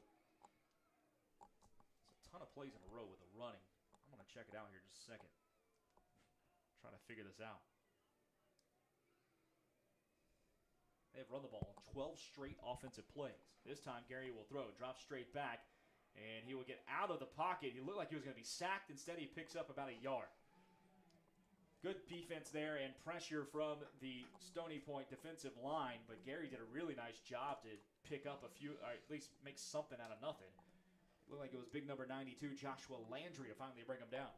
Yeah, Joshua Landry making an impact on the defensive line, and that's a stop on first down that Stony Point needed to give them some time to catch their breath and kind of disrupt the momentum. 2nd down, 9 to go. Handoff to Williams over the right tackle, and he'll get down to the 37-yard line. It'll be 3rd and about 3 as the clock ticks down to 1:21. Williams took a shot from number 26, Reed Hoyle, and Hoyle's helmet came off, so he'll have to come off to the sidelines for a play.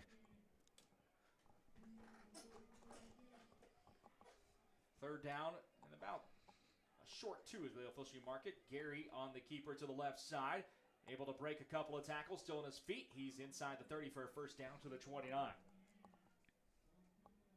Just no answer right now for Stony Point against this McNeil run game. And two-headed monster Gerald Gary and Joshua Williams. I bet each of them are over 100 yards rushing so far in this first half. I know Williams is, and with Gary a couple of big long ones, I'd expect he is too. 45 seconds left to go in the half. Gary takes the snap a little low, rolls to his right, motioning his receiver to go deep. He's looking for it. It is incomplete. He was intended for Jaden Thomas, but good coverage down there on the near sideline. Thomas was matched up with Lucas Garcia. That was the first pass for McNeil in about 15 plays.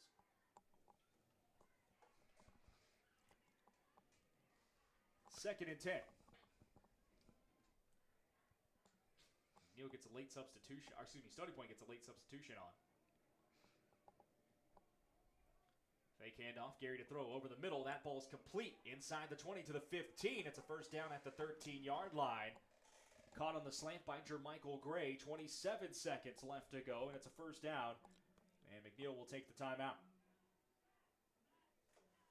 Big drive here because Stony Point gets the football coming out of the locker room. So McNeil, if they can get some points, can try to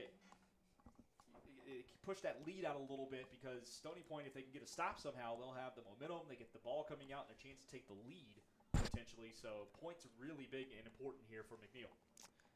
Yeah, Gerald Gary has risen to the task. He's had success passing in the middle of the field, but I want you to keep an eye on the matchup between Zach Christie and Caden Cook. Cook's been guarding him one-on-one all game, and Christie's been relatively quiet. Christie was set up at the top of your screen on the far end of the field. We'll see if they take a deep shot to the corner, or with 27 seconds and 2 timeouts, they could keep running the ball with Gary if they wanted to. That's a good point, Ike. The timeouts really matter here. They've got options, do the McNeil Mavericks.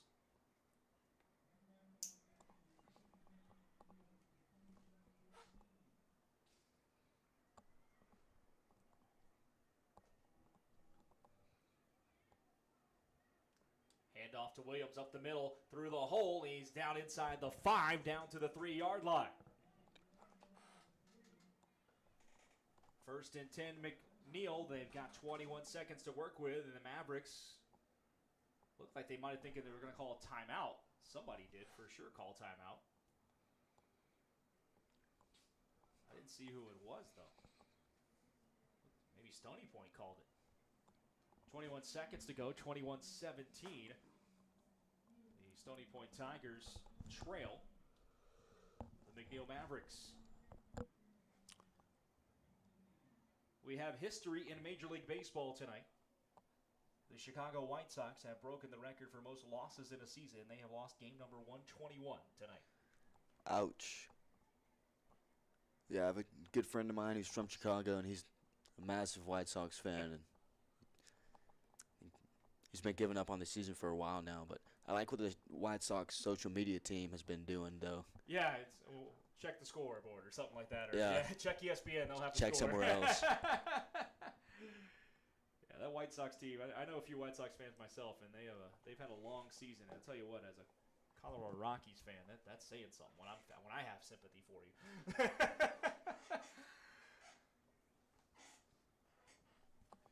Get you some scoreboard updates here in the halftime break around high school football and college. Got a couple of college games going on tonight. Full slate of college games tomorrow, including the big one over in Tuscaloosa.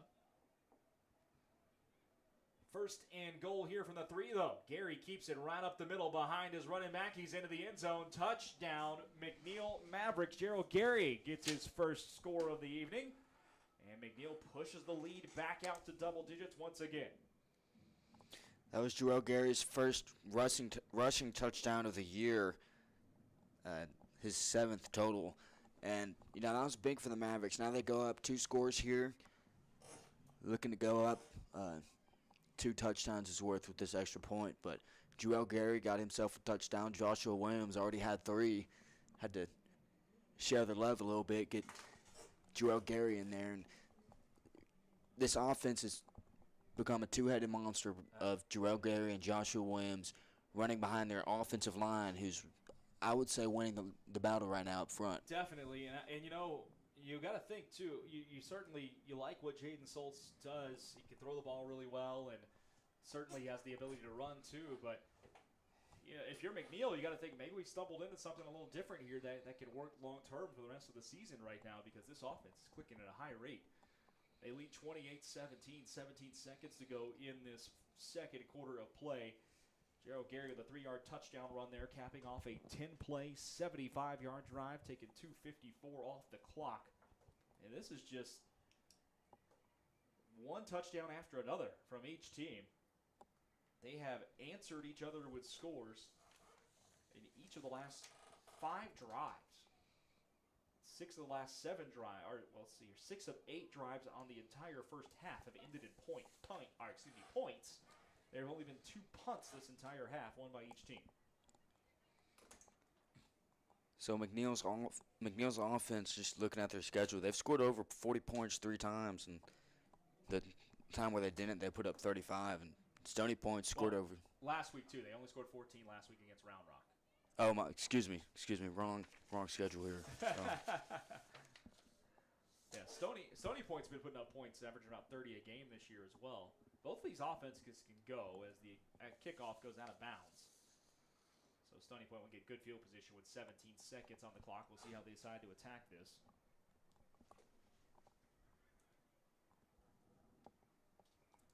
Mike be asking, I don't know, I kind of thought Stony Point might think about a re-kick here just to see if you could break one on the kick return, since there's so little time left in the half.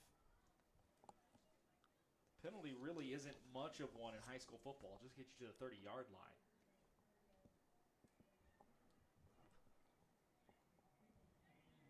Stony Point scored in the last drive with a busted coverage. 61-yard touchdown pass.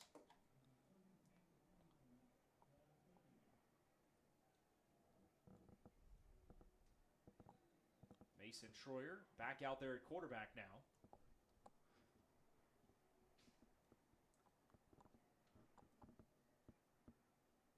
He'll send Schluter in motion. Handoff. Aaron Bolton with the carry. Gets about 3 yards, and that's going to end this first half. It doesn't like they have any interest in running another play.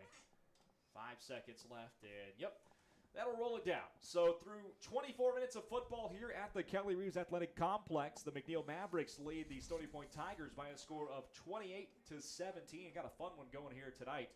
Back in just a minute with the halftime show. We'll catch up on how everything went down in this first half, give you some scores from around the area and college football as well. Let you watch what the bands are doing, and then back for half number 2. Stick around. This is Round Rock ISD Football presented by Covert Ford on the iHSFAN Network. Alpha Paving Industries, LLC, is an award-winning, full-service paving and pavement maintenance company. We are headquartered in Round Rock with offices in Houston and Dallas-Fort Worth, servicing cities throughout Texas. In an industry typically known for its lack of professionalism and customer service, Alpha Paving Industries was founded with a vision to provide Texas with a trusted, dependable paving contractor that delivers a strong customer experience, meticulous project management, utmost professionalism, and quality workmanship. In 2013, Alpha Paving Industries, LLC was awarded the City of Austin Small Business of the Year Award for its outstanding service in the City of Austin, and was recognized this year as a top contractor with 4constructionpros.com. These awards are a testament to how we do business with all our customers. If you're looking for Texas's most dependable asphalt paving contractor, contact Alpha today. The Lodge Poker Club is a members-only card club offering a wide range of daily and tournament gameplay. In Round Rock, just off exit 251 on I-35, the Lodge now boasts the largest card room in Texas with 82 tables, comfortable chairs, and 40 75-inch TVs. The Lodge provides fully trained dealers and on-site security with state-of-the-art camera system to ensure the comfort and safety of our members. Open 24 hours a day. More information at thelodgepokerclub.com or call us at 512-614-4045. Longtime McNeil parent Brian Kerman is a realtor who works for RE/MAX Capital City. Brian is involved in helping Round Rock families buy, sell, invest, and lease properties in the greater Austin area. He has been doing so for over 24 years. As a thank you to the community, he will be honored to donate $1,000 to your favorite booster club or other 501c3 if you use him and you close on a property. We hope you will contact Brian for all of your real estate needs at 512-921-4490 or at briankerman@remax.net. Bush's Chicken is a proud supporter of area schools, athletic programs, and booster clubs. With stores in Cedar Park, Round Rock, Georgetown, both North and South Austin, and our newest store serving Pflugerville and Hutto. Bush's serves the Texas standard in real hand-battered fried chicken and crispy tenders, tasty rolls, and that famous Bush's sweet tea. Bush's Chicken, proud supporter of area schools, athletic programs, and booster clubs. The Texas standard. Bush's Chicken. It's good, good, good.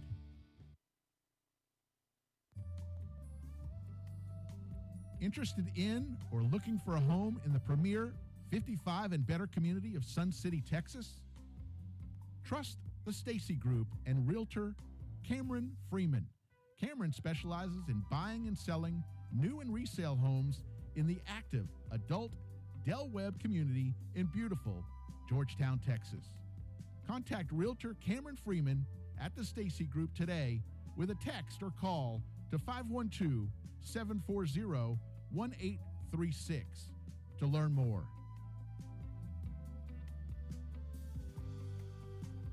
In the heart of Austin, there's a name that reigns supreme, Covert Ford.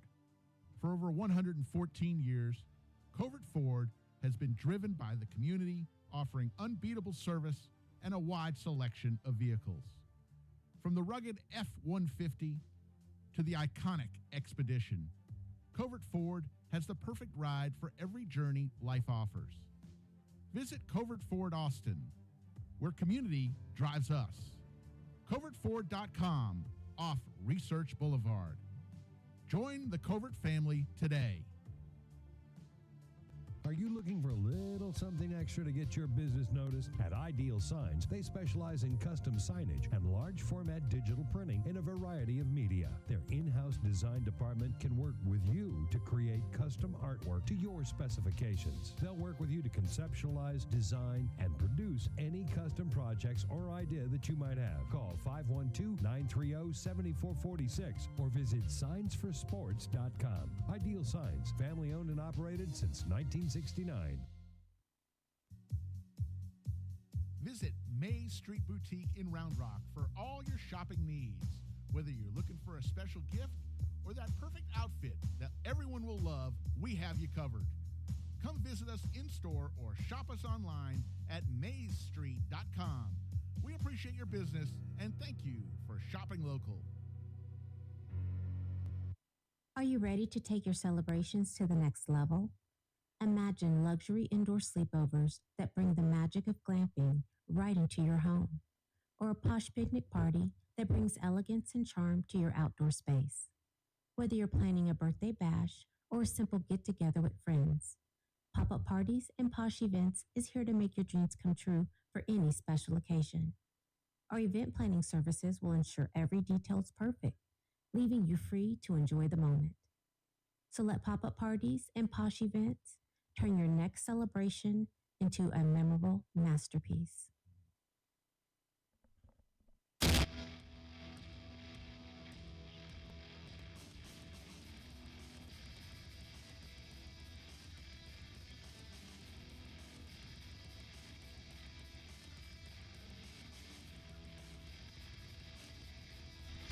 Halftime at the Kelly Reeves Athletic Complex, where the McNeil Mavericks lead the Stony Point Tigers 28-17. Brad Tiller, Yankee Kohler here in the booth with you. And let's tell you how everything went down in that first half and update you on scores from around the area in college football as well. It's been a back-and-forth affair. McNeil started the game with a 3-and-out on offense, and then Stony Point goes on a 10-play drive that stalls out around the 11-yard line. But Noah Lopez with a 30-yard field goal makes it 3-0 in favor of Stony Point halfway through the first.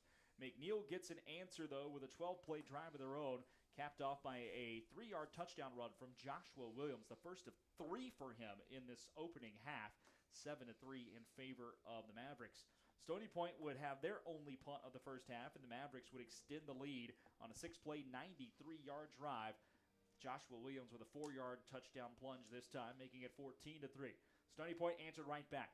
They go on a 9-play, 70-yard drive, and then a 2-yard touchdown run from Aaron Bolton made it 14-10 as they cut the lead to 4, but McNeil extended it right back on just a 2-play drive. It went 72 yards, a 44-yard run from, the quarterback, Gerald Gary, and then a 28-yard touchdown run from Williams.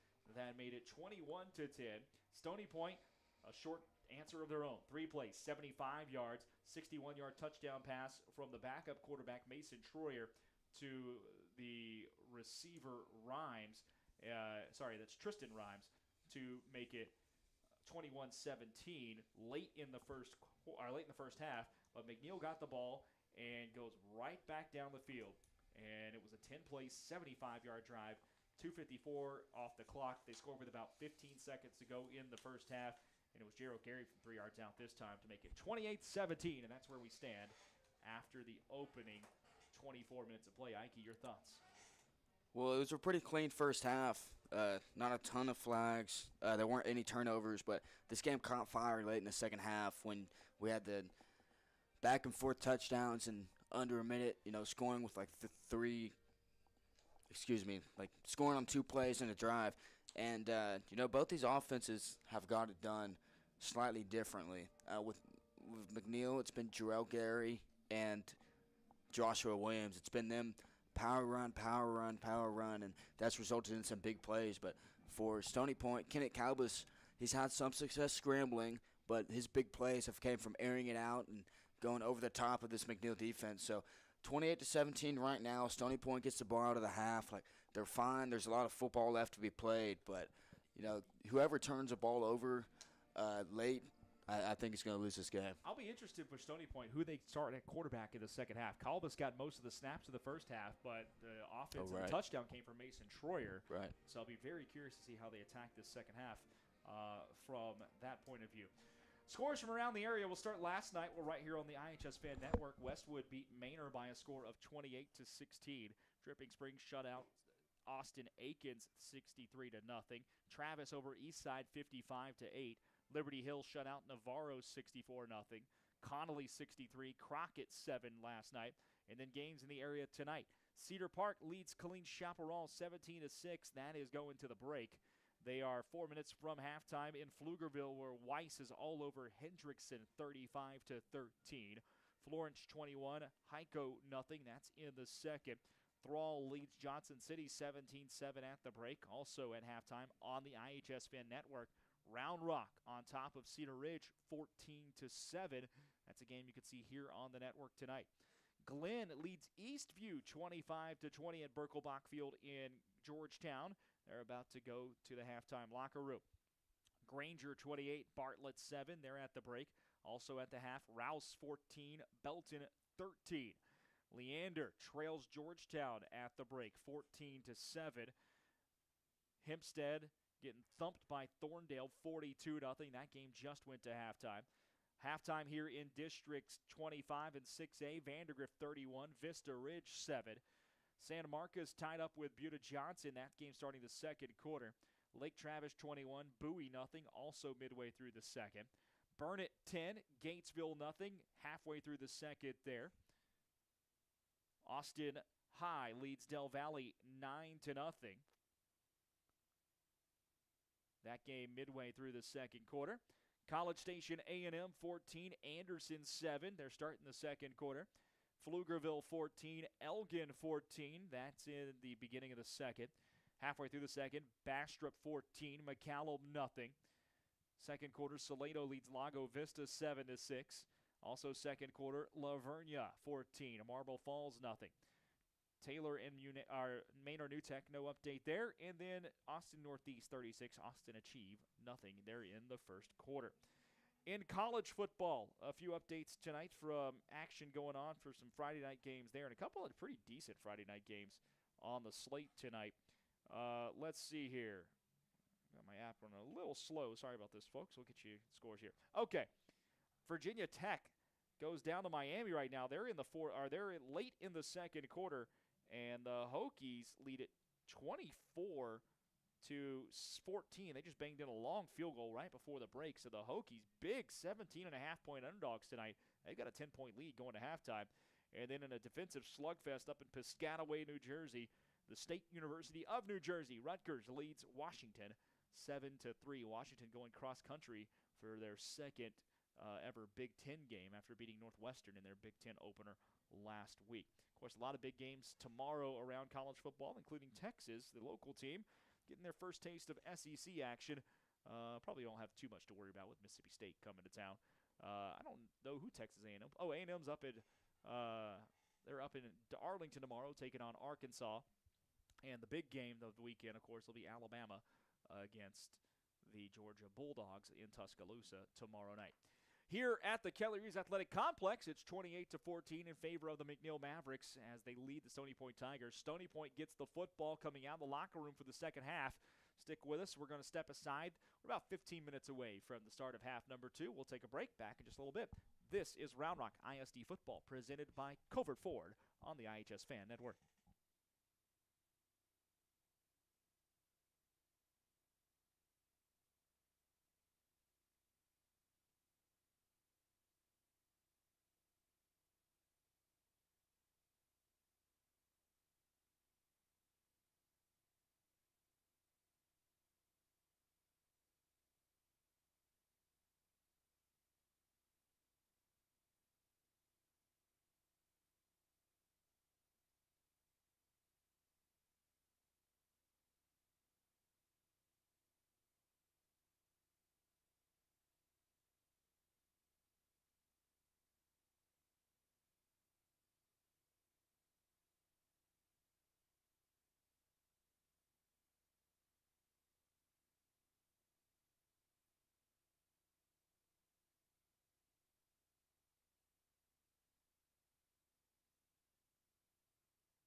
half of football action between the McNeil Mavericks and the Stony Point Tigers from the Kelly Reese Athletic Complex tonight. Brad Tillery, Ike Kohler here with you on the iHSFAN Network. This is Round Rock ISD football presented by Covert Ford. McNeil leads it 28-17 as we get set for the final 24 minutes of action. And the Mavericks will be kicking it away to the Stony Point Tigers. These two teams went back and forth against each other in the first half. McNeil got a touchdown real late in the half to extend it back to 11. They've had a 4-point lead or an 11-point lead for most of this game. But every time they've had a touchdown, it seems like Stony Point has had an answer the last few drives. And so now it will be on that Stony Point offense to answer once again with the opening possession of this second half. Ike, keys to the second half here, bud.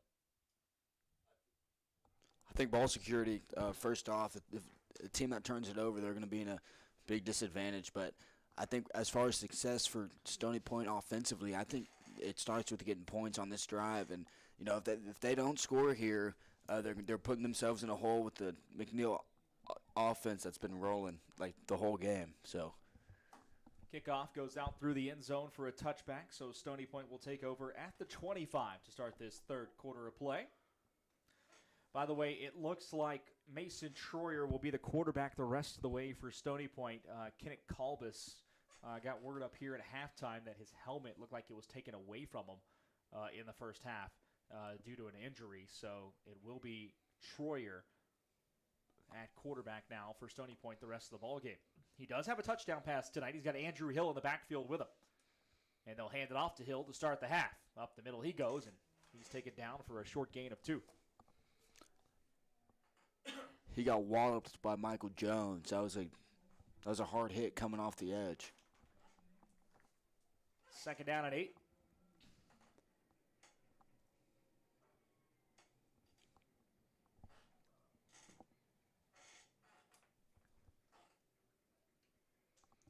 No rush for this Stony Point offense. This is their MO. They don't go too fast. Try to ball control. 3 receivers to the left, 1 to the right here. Troyer drops to pass. Throws to the right side. He's got a man. That ball's caught. It's fumbled. Picked up by McNeil going the other way at the 25 to the 20. 15 turns the corner. The 10. The 5 into the end zone. Touchdown McNeil Mavericks. Olivier Hemming picks up the fumble recovery and houses it from about 35 yards out. Scoop and score from Hemming there. Just took it all the way back over 30 yards to the house, and I was just talking about it. Stony Point, worst case scenario there. Number 4, Tristan Rhymes was the receiver, and he took a hard hit. The ball came out, and the rest is history. So McNeil now up 17 over Stony Point, and we're not even a minute into the second half. Big swing of momentum there to start this second half. The extra point for the McNeil Mavericks is up and good, and with 11-12 to go in this third quarter, the Mavs now have their largest lead of the night. It's 35-17. Big scoop and score there as the defense makes a play. This was a very clean football game all night until then. No turnovers for either side. Well, McNeil, the beneficiary of the fumble on a really good pass, actually. Rhymes, looked like Tristan Rhymes had the football. Yep. Just got hit in the right spot, and the ball popped out. Yeah, it was a slant route right up the middle, and it would have gotten them the first down. He just took a hard hit, and the ball came free. Just unfortunate turn of events for Stony Point there. 35-17 now. McNeil with the lead. They will kick it away again to Stony Point. And the Tigers have a large hill to climb now here in this second half.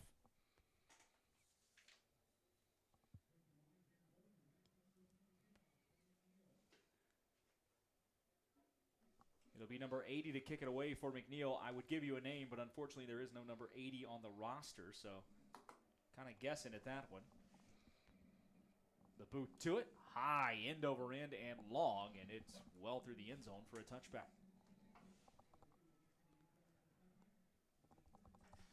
So Stony Point starts this one at the 25, just like they did last drive.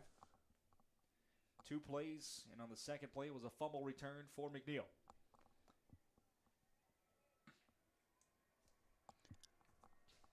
Glad to have you along on this beautiful Friday evening here in Central Texas.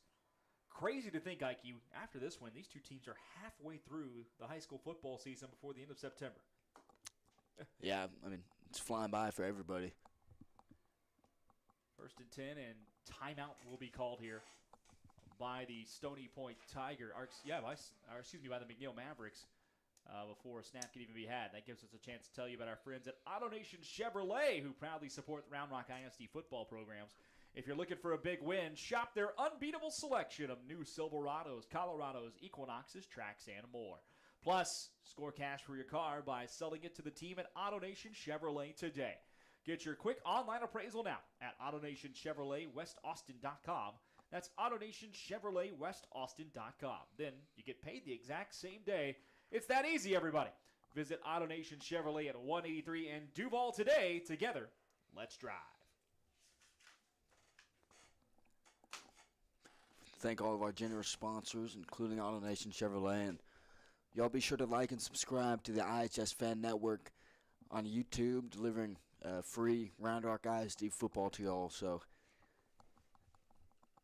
as Stony Point looking to mount a successful drive of their own. 1st and 10, Stony Point with the football. There's a handoff to the running back. That's Aaron Bolton. He had a nice half in the opening 24 minutes. Picks up 4 yards on 1st down here. Bolton with a touchdown rush so far tonight. 2nd down and 6 now for Stony Point. Mason Troyer, the junior quarterback, takes the ball, drops straight back, rush coming, rolls to his right. He's got time. He's got room to run if he wants it as well. Instead, he will throw it away, and that'll be 3rd down. Maybe a learning experience there for Troyer. He hasn't had as many snaps this year. Only had 8 passing attempts coming into tonight. But I think if he goes back and sees the tape there, probably sees a ton of room to run and enough to pick up a 1st down if he wanted it. Yeah, it was there, but he was looking for a deep shot downfield. It was good coverage by the Mavericks. But I've been impressed by Troyer's play. Coming in as a backup quarterback, he's looked pretty steady back there. 3rd and 6.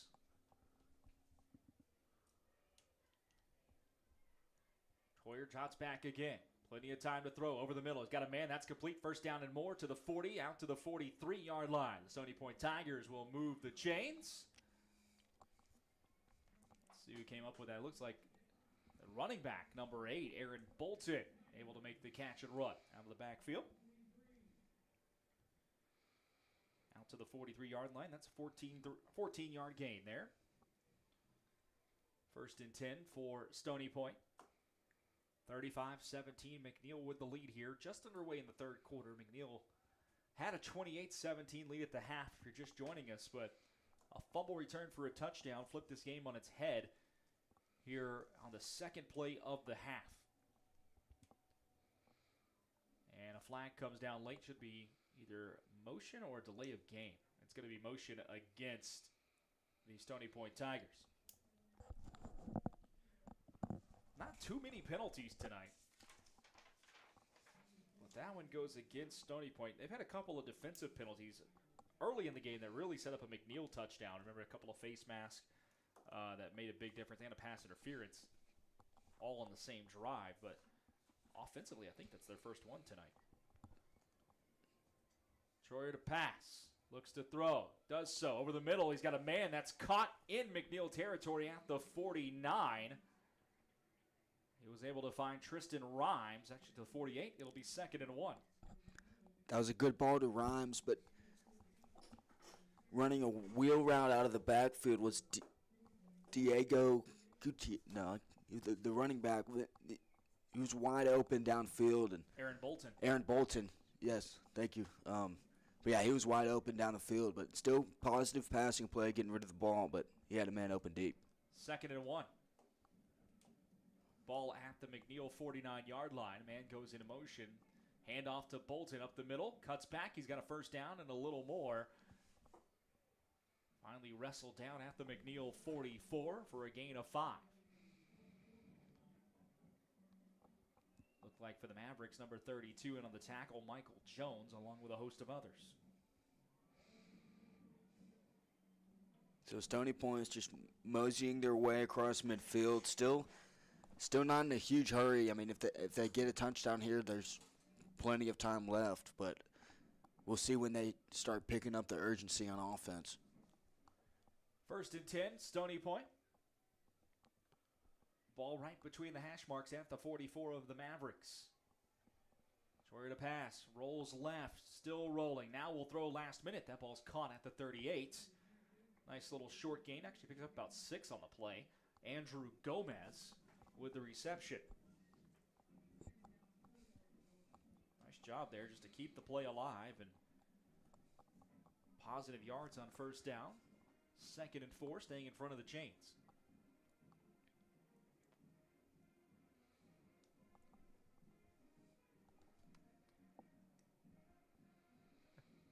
I love hearing the Offspring song being played across the way by the McNeil band because, one, it reminds me of high school, and then it makes me sad because, well, it reminds me that nobody out there playing it was even born by the time this song had come out and was about 10 years old. There's a handoff to Bolton, and he's wrestled down in the backfield, 2-yard loss. Good penetration there from the McNeil defense. Wadike Nwosu, we called his name a lot tonight, dominating out there on the defensive line.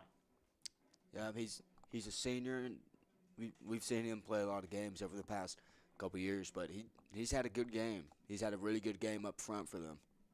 Really coming to his own tonight, and last few games, I think, especially.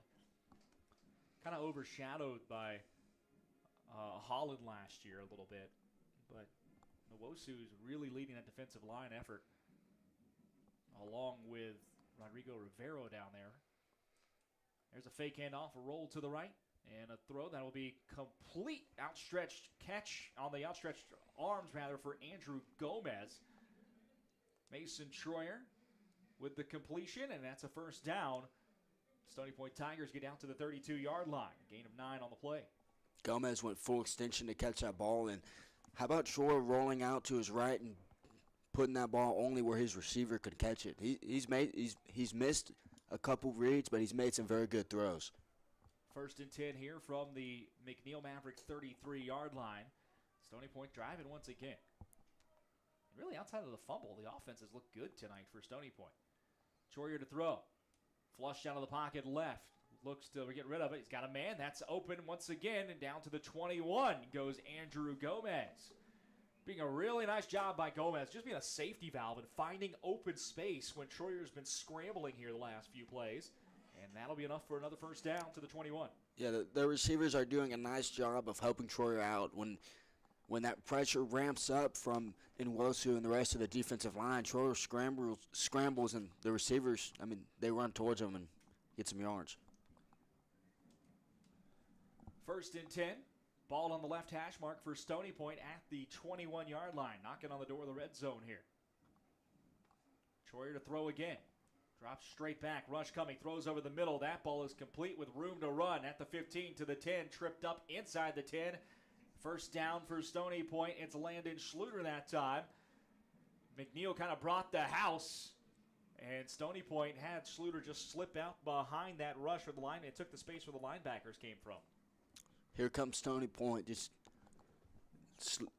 been a slow and steady drive. No one big play, but just, again, I say it a lot, by taking what the defense gives them and staying calm. Completing our 1st downs on each of the last 3 plays here for Stony Point. 1st and goal from the 7. Little out route. Ball is complete at the 5. We'll see where they say Gomez stepped out. They'll mark him at the 3. Gain of 6. It'll be 2nd down and 3 to go. Or 2nd down and goal, rather, from the 3. Really nice driving. I'll tell you what, I really like what we're seeing out of Mason Troyer here tonight, the backup quarterback. Very calm in the pocket. And when he's having a rollout, he's able to find some guys and find space, making good decisions. Handoff. Bolton over the left side. Tries to get outside. Can't do so. Drop for a 5-yard loss. That was Marshall Holland coming into the backfield to make the tackle. The junior got a lot of playing time last year next to his brother, and there you see him coming in with the tackle there. It's 3rd down. Yeah, Marshall Holland was a big piece of the defense last year, but that was 3rd and goal. Troyer to throw. Pump fakes, pulls it down, trying to escape the pocket. Can't do so. He's dropped at the 13 for a sack. McNeil's defense going at it again. Guess who it was? Wadike Nwosu one more time with the sack at the 12.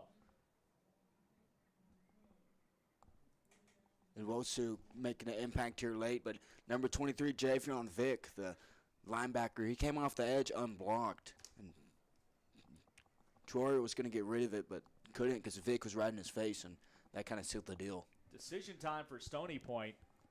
A field goal makes it a 2-point game or 2-possession game, so it's not like a field goal is completely off the table here. They're going to let the clock run down and take a timeout with 4:24 to go in the third quarter. 35-17, McNeil leads Stony Point. I don't know that I wouldn't kick the 3 here. I don't think it's must touchdown territory just yet. Now, the Mavericks have been moving the ball well all night, but if you're Stony Point, you get a field goal, you get a stop, and you get another score, and all of a sudden it's a 1-touchdown game.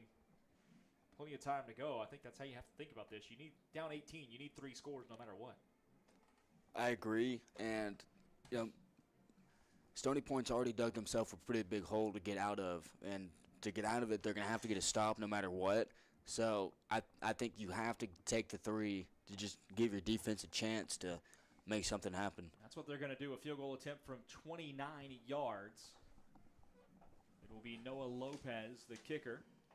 He's good from 30 tonight already. We've seen his leg on kickoffs. I saw it during pregame. He's got a monster leg. He was booting him through easily from 55 during pregame today. 29 yards for the left hash.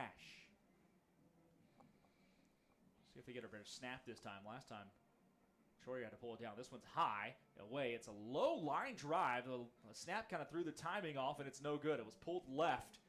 So, field goal is missed. And the McNeil Mavericks will hold. It is still 35-17. 4:19 to go in this third quarter of play. And I think if you're McNeil, this is maybe the chance to step on the throat and put one away if you can get one more touchdown here. Yeah, 1 touchdown would make it real tough. I mean, they'd go up 3 scores. They're up 3 scores now. One more touchdown will make it 4 scores. There's a handoff to Williams up the middle. He picks up about 3 on first down. Joshua Williams had a huge first half. He had 3 touchdowns on the ground.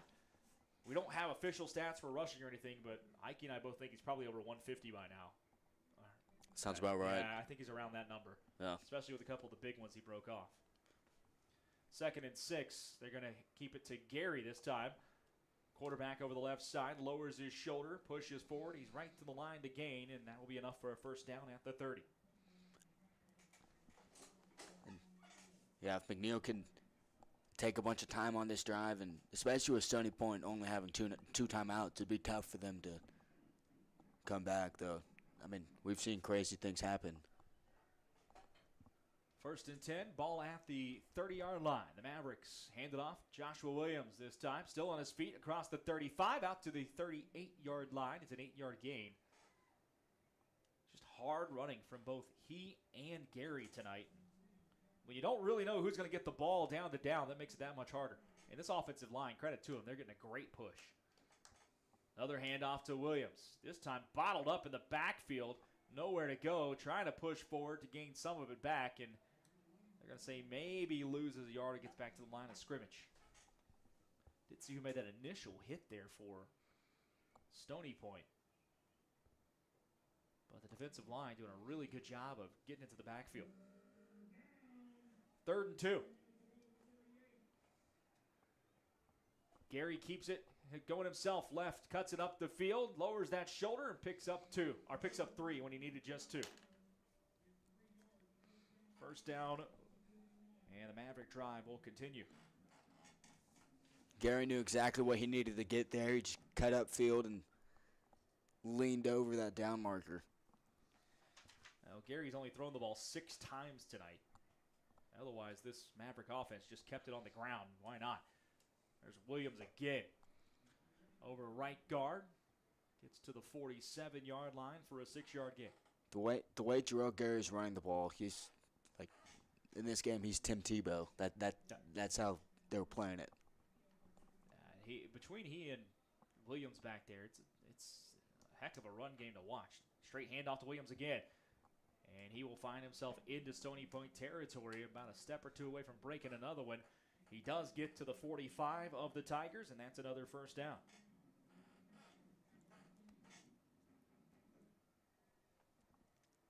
Gary on 1st and 10.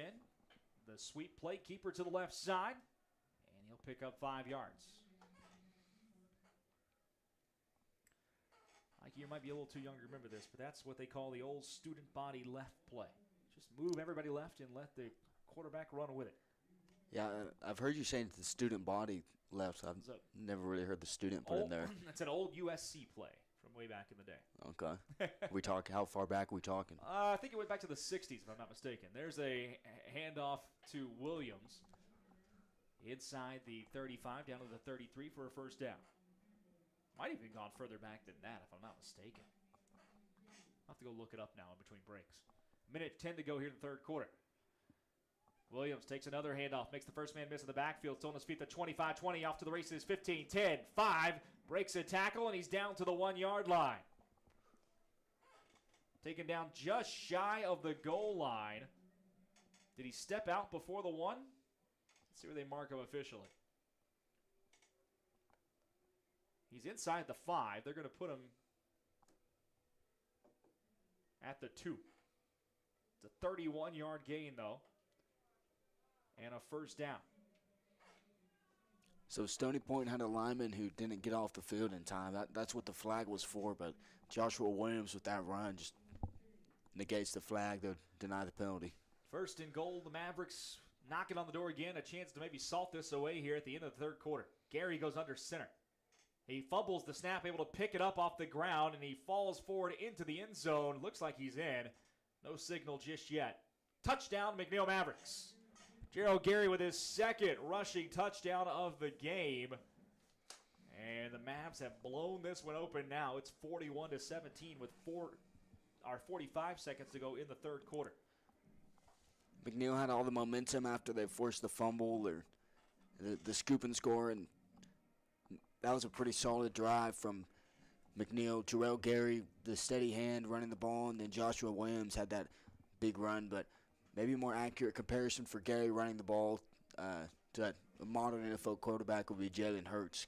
And we saw the QB sneak there with Gary going under center and getting over the pylon, but it's all McNeil so far. 11 plays for the Mavericks. They go 77 yards. They went 80 yards. I did the math wrong. And let's see here. It took 3 minutes and 44 seconds off the clock. Capped off by a Gary 2-yard touchdown run, his second of the ball game. 42-17 your score. McNeil has blown this one open. All 80 yards for the Mavericks on that drive were on the ground. All of them, Gary or Williams. Impressive tonight. This ground attack for McNeil. I'll tell you what, I was talking up here in the press box in between, or at halftime, and heard some folks up here saying if McNeil throws the ball again with the way they're running the ball, then you gotta wonder what's going on, because they are absolutely dominating the point of attack tonight. There's a low line drive kick that will bounce through the end zone. It's a touchback, and Stony Point takes over at the 25. Quick third quarter here. This will be Stony Point's third possession, their opening possession of this half. Stony Point fumbled on the second play. It was a scoop and a score that went to McNeil. Stony Point drove down and then missed a field goal after a 14-play drive, and McNeil answered right back, taking advantage of it with an 11-play touchdown march. And now Stony Point back with the football here. 45 seconds left in this third quarter.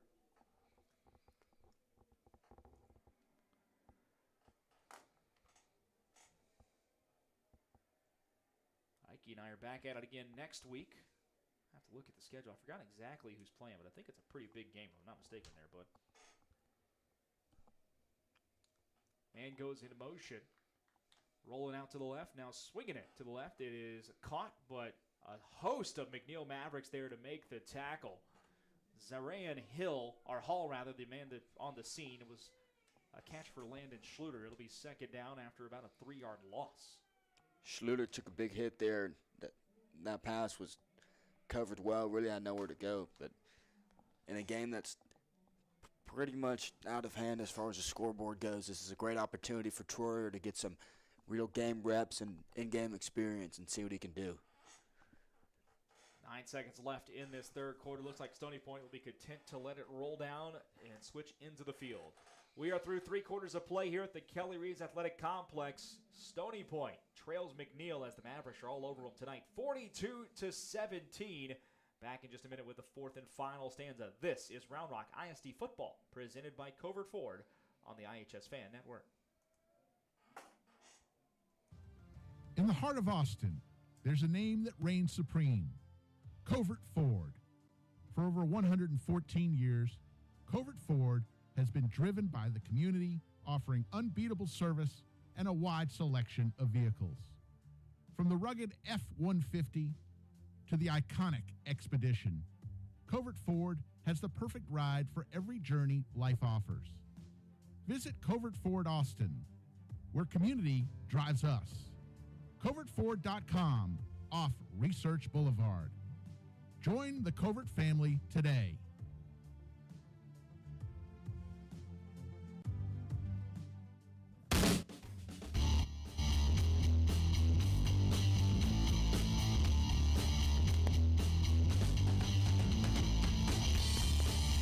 Start of the fourth quarter here at the Kelly Reeves Athletic Complex, where the McNeil Mavericks are all over Stony Point, 42-17. Brad Tillery and Ike Kohler here with you tonight. It'll be second down and 14 for Stony Point as we flip into the field. The Tigers in the blue uniforms heading towards the south end zone for this final quarter. Mason Troyer to throw, releases one down the field. That ball's tipped up and caught. Off to the races goes Andrew Gomez. Got one man to beat at the 10, the 5. Touchdown, Stony Point Tigers.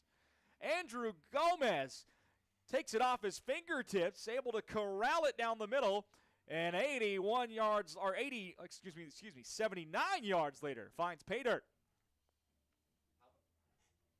How about that throw from Troyer? I mean, found Gomez on a seam route, just that thing was a dart, and Gomez was a little dicey reeling it in, but once he got it, it was all gas, no brakes to the end zone. And tell you what, Stony Point still has time in here. Like, this game is not over yet. Yeah, they need to find a turnover or something, but the extra point good. 42-24 your score now. Stony Point gets one quick on the touchdown pass right down the middle of the field.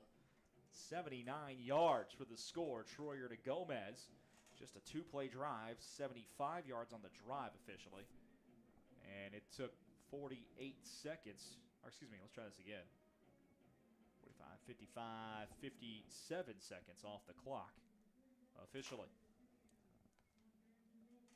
Potential upset brewing in college football right now. Ike, Virginia Tech leads Miami 27-17 in the third quarter, and Virginia Tech's knocking on the door for some more right now. Yeah, there are a lot of good matchups this week. Maybe some potential upsets, but that was one I didn't have in my back pocket. I didn't have it on my bingo card. Yep. At Miami, too. That's I thought Miami was going to run away with that one tonight. But Virginia Tech, an old school Big East matchup. I feel like this game needs – I appreciate they're playing on a weeknight, but that's a game that needs to be played on a Thursday night on ESPN. No NFL game really in the Big East. Like that screams Thursday night Big East football to me. Virginia Tech and Miami. And if you're of a certain age, you'll know exactly what I'm talking about. The kick is away. It's an end-over-end one. Fielded, and it'll back Aiden Taylor up into the end zone. He's going to return it from 3 yards deep. Picks up a couple of blocks across the 20. Breaks a tackle out to the 30. Still on his feet. 35 down the sideline out to the 42-yard line. Aiden Taylor with a nice return for McNeil. Aiden Taylor's been going to work on those returns. That's the third time tonight he's gone out to like the 40 or so. They're going to mark him out at the 40. I thought he got out to the 42 there.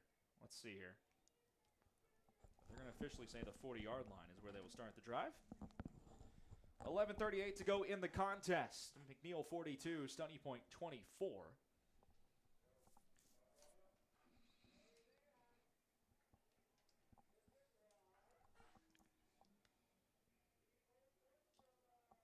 Let's see how McNeil can see if they can continue this ground attack. 11 plays in the last drive, all on the ground. There's a handoff to Joshua Williams again, who picks up just a yard.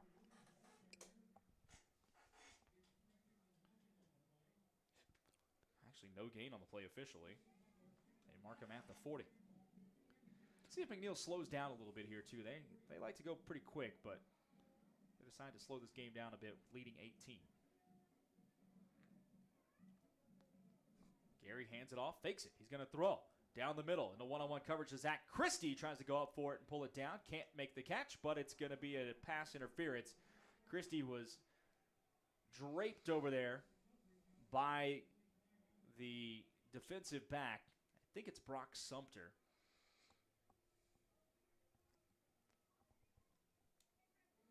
Holding officially the call.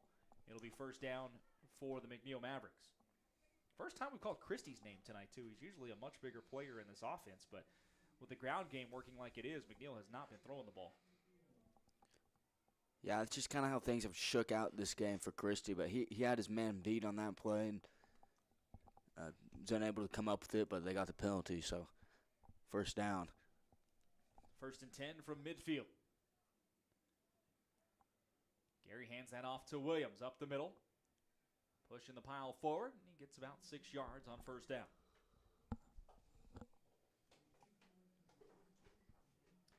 Well, I said we're going to have a pretty good game next week and a big one, and it will be a big one over at Dragon Stadium, where you and I will be, as Williams goes up the middle again, picks up maybe a yard or two. Third down and short coming. First trip over to Dragon Stadium for us this year. We've been here at Kelly Reeves all season so far. But this McNeil Maverick football team will take on Vandergrift next Friday night. Cedar Ridge and Stony Point going to go at it Friday night here at Kelly Reeves next week. Both of those games right here on the iHSFAN network. Carry over to the left side for Gerald Gary, the quarterback. He's going to be about a half a yard shy of a first down here. And it'll be fourth and short. Well, if you're Stony Point, this is your chance right here to get off the field and give yourself a shot to get back in this thing. You got to get a stop here. They're going to go under center. Will McNeil, they're going fast. Gary turns around, straight handoff to Williams, and he has just enough to move the sticks.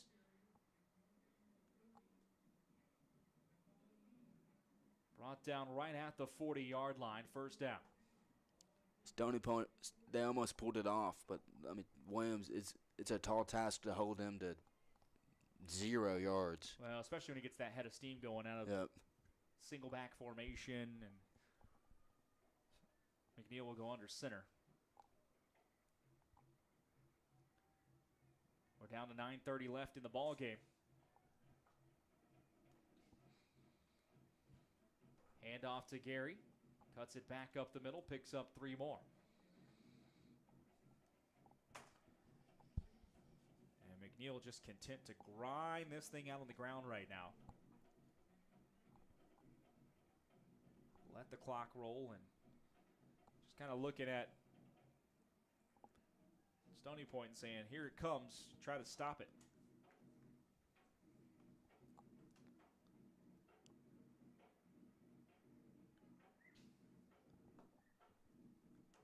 Play was a run to the right side out to the 35-yard line.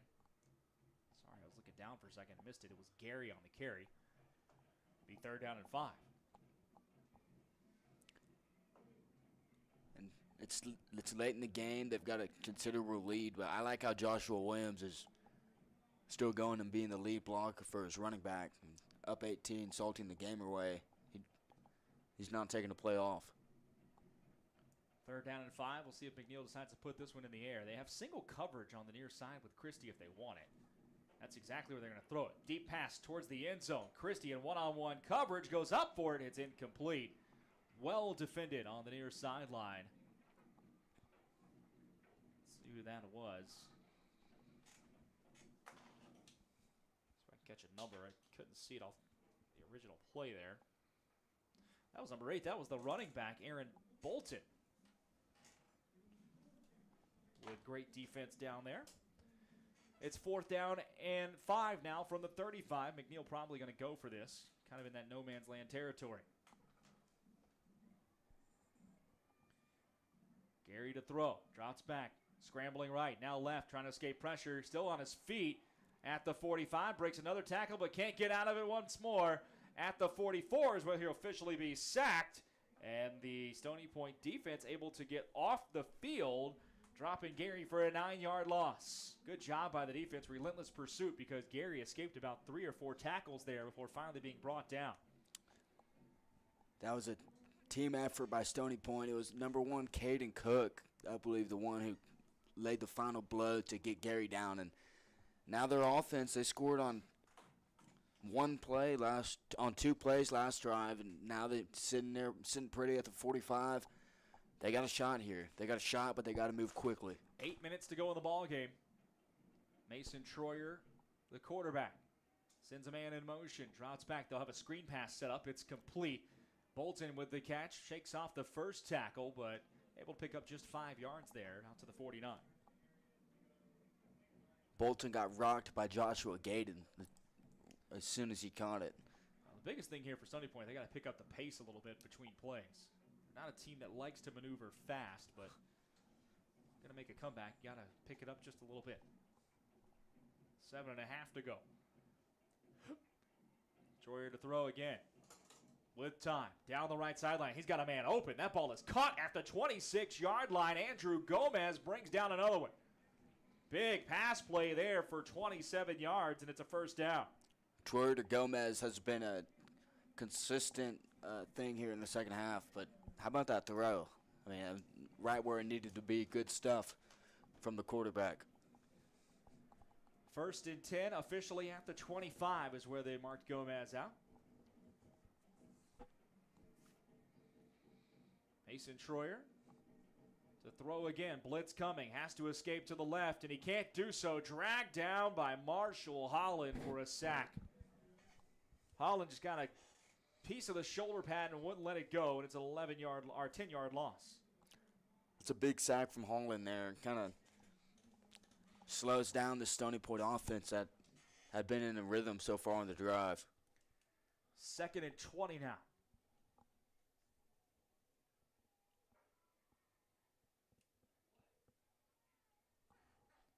Troyer to throw. Lets one go down the right sideline. He's got a man. That ball is caught inside the 5 into the end zone. Touchdown, Stony Point Tigers. Tristan Rhymes with the score. And Stony Point, just like you said, they needed to score quickly. They do so here and can cut the lead back to 11.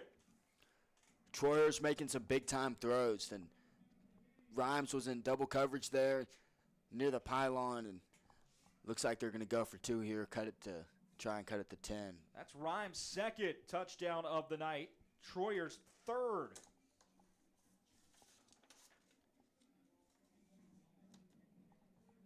They will go for 2. That's Rhymes' 5th receiving touchdown on the year. Troyer to throw again. Slant pass over the middle. It's almost picked off. It's incomplete. And the score will stay 42-30. So 42-30 your score. McNeil's lead cut to 12. But a 4-play drive that takes just 56 yards. And more importantly, only a minute and 19 off the clock. As Stony Point is able to cut into the lead, 42-30 your score. Got a close game here, but first a word from one of our generous sponsors from AutoNation. AutoNation Chevrolet proudly supports the Round Rock ISD football programs, and if you're looking for a big win, shop their unbeatable selection of new Silverados, Colorados, Equinoxes, Trax, and more, and score some cash for your car by selling it to the team at AutoNation Chevrolet. Get your quick online appraisal now at AutoNationChevroletWestAustin.com. That's AutoNationChevroletWestAustin.com, and then you get paid the same day. It's really that easy. Visit AutoNation Chevrolet at 183 in Duval today. Together, let's drive as we're rolling into the 4th quarter at the Keller Reeves Athletic Complex. I'm going to tell you to go visit them tomorrow. They might be closed right now over at 183 in Duval. Yeah, I was about to say, wait till tomorrow. But They'll be open tomorrow morning. Go get yourself some Auto Nation Chevrolet. Get your car taken care of. There's an onside kick attempt for Stony Point. That ball is rolling. Is it going to go the 10 yards? It was touched. They're marking it towards the 50. Who has it? No official has made a gesture of what's going on here yet. McNeil says they have the football. I think it might have been touched by Stony Point just before it got the requisite 10 yards. But I like the aggression. Illegal touching, that's the call. So it will be McNeil football. they were close. It was. Took a weird bounce, and one of the Stony Point players touched it just before it got to the 10 yards. So McNeil will get the football, I believe, right at midfield here to start the drive. 6:40 to go in the ball game. It is 42-30 McNeil Mavericks. This was a 42 to, what was it, 17? 42-17 lead just a few minutes ago. But Stony Point rather, with a couple of quick scores. They've got 2 touchdowns in their last 6 offensive plays. Big drive for McNeil to try to put this one back out of reach. They probably thought they had this salted away, and now they're back in a ball game as Williams gets a carry up the middle for 4.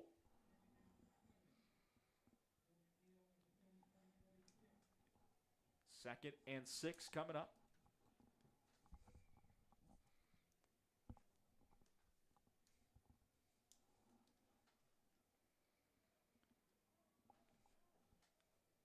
Mavericks content to let the play clock run down. We're about halfway through this 4th quarter.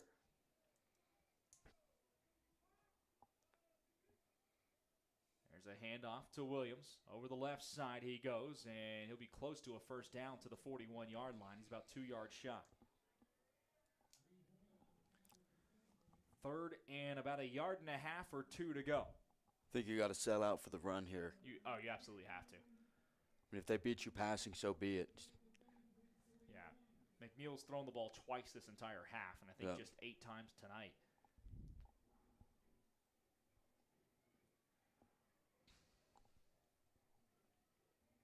Third down and 2.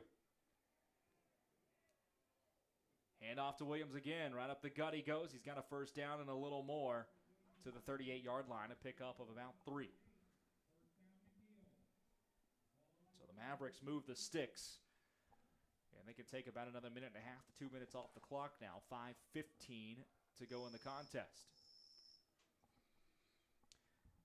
If you heard that in the background, by the way, I just saw him a minute ago. There was a cricket hopping around up here. How a cricket got up to the 4th floor of this football stadium, I do not know. 4th floor of a press box. There's only 2 ways up here, the stairs or the elevator. So I don't know how that happened. Handoff to Williams. Right into the pile. Falls forward. And he picks up 4. And a flag comes down. A couple of them come down after the play.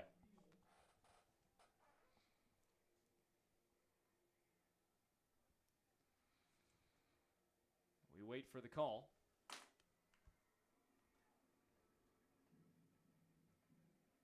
Head official calls the personal foul against the Mavericks. That's a big penalty. Controlling this football game right now. And that's going to be a 15-yard penalty backing up the Mavs. Stops the clock, Stops the clock. And where they were ahead of the sticks, now they go back to 1st and 25. Well, not 1st and full 25, but about 1st and 20 or so here.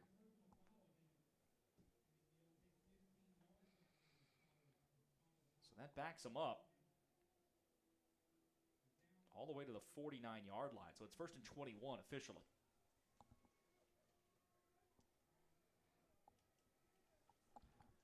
Handoff Williams. Nowhere to go. Picks up just 2 or 3. Nice tackle there by Brock Sumter. Shooting in for the defensive backfield. And a timeout now called by Stony Point. 4:18 to go in the contest. 42-30. McNeil leads Stony Point. It'll be 3rd down and 20 coming up. I guess that penalty was after the play. So a big penalty there. Yeah, I didn't see exactly what happened. There's a lot of bodies at the line of scrimmage, and 3 flags were thrown, so something went on in there. But as much as McNeil's slipping in this second half, it's still a 2-score game with 4 minutes to go. Stony Point needs a turnover or something, a big play to switch this momentum around. But they're in the right spot right now to do so. 3rd and long, way behind the chains. But this is the game for them. They're using their timeouts now. 3rd and 20. I would assume McNeil's going to keep it on the ground and just feel free to punt it away. And also force a timeout. There's a little inside pitch to Aiden Taylor. He's got room to run. He's off to the races. 25, 20, 15, 10, 5. Touchdown, McNeil Mavericks. Aiden Taylor on the little end-around inside pitch. As the McNeil Mavericks catch Stony Point off guard, he goes 48 yards, and that should put this one away. We've seen that formation a bunch of times, but we've never seen that play ran. And it was a perfect play call for Aiden Taylor, who's been fast in space. And on kickoff returns, the only difference on this one was just once he was running straight ahead, no one was going to stop him. The whole defense was going inside. Extra point here is up, and it is good. And the Mavericks take control back over this game, 49-30 with 4:08 to go. And man, oh man, a backbreaker if you're Stony Point, because it was 3rd and 20. Down 12, a chance to potentially get right back into this game here late in the contest, and instead McNeil breaks off a 48-yard touchdown run from Aiden Taylor. Heck of a run, heck of a play call to make it 49-30.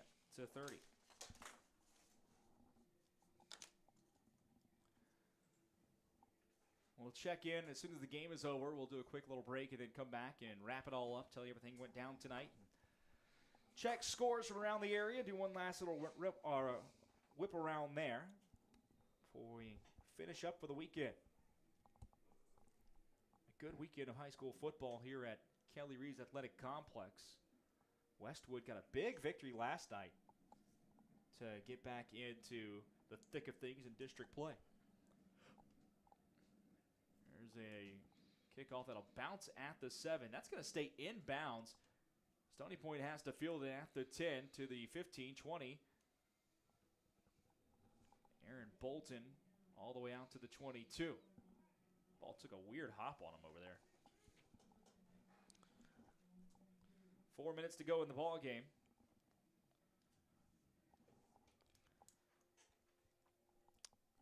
Stony Point right on their average. Coming into tonight, they were averaging right at 30-ish points, or 28 points a game, and they got 30 right now. I think this is McNeil's, looking at the schedule. Yeah, this is their most they've scored. Yeah, this is their biggest offensive output of the year. But the 3rd time that they've hit 40 points in 5 games. 1st and 10 for Stony Point. It's Mason Troyer. It's Tigers' backup quarterback. He's played well tonight in relief. Troyer drops straight back. Rush coming. He's got stripped from behind. That ball's loose. Picked up by the Mavericks in the defensive line. On his feet at the 5 and wrestled down at the 4-yard line. Frank Martinez Gomez comes up with the fumble recovery. McNeil right back in business inside the 5 as the strip sack from behind. And that pressure finally got to the quarterback. Ike, did you see who got in there for the sack? I think it was Javion Vick coming off the edge.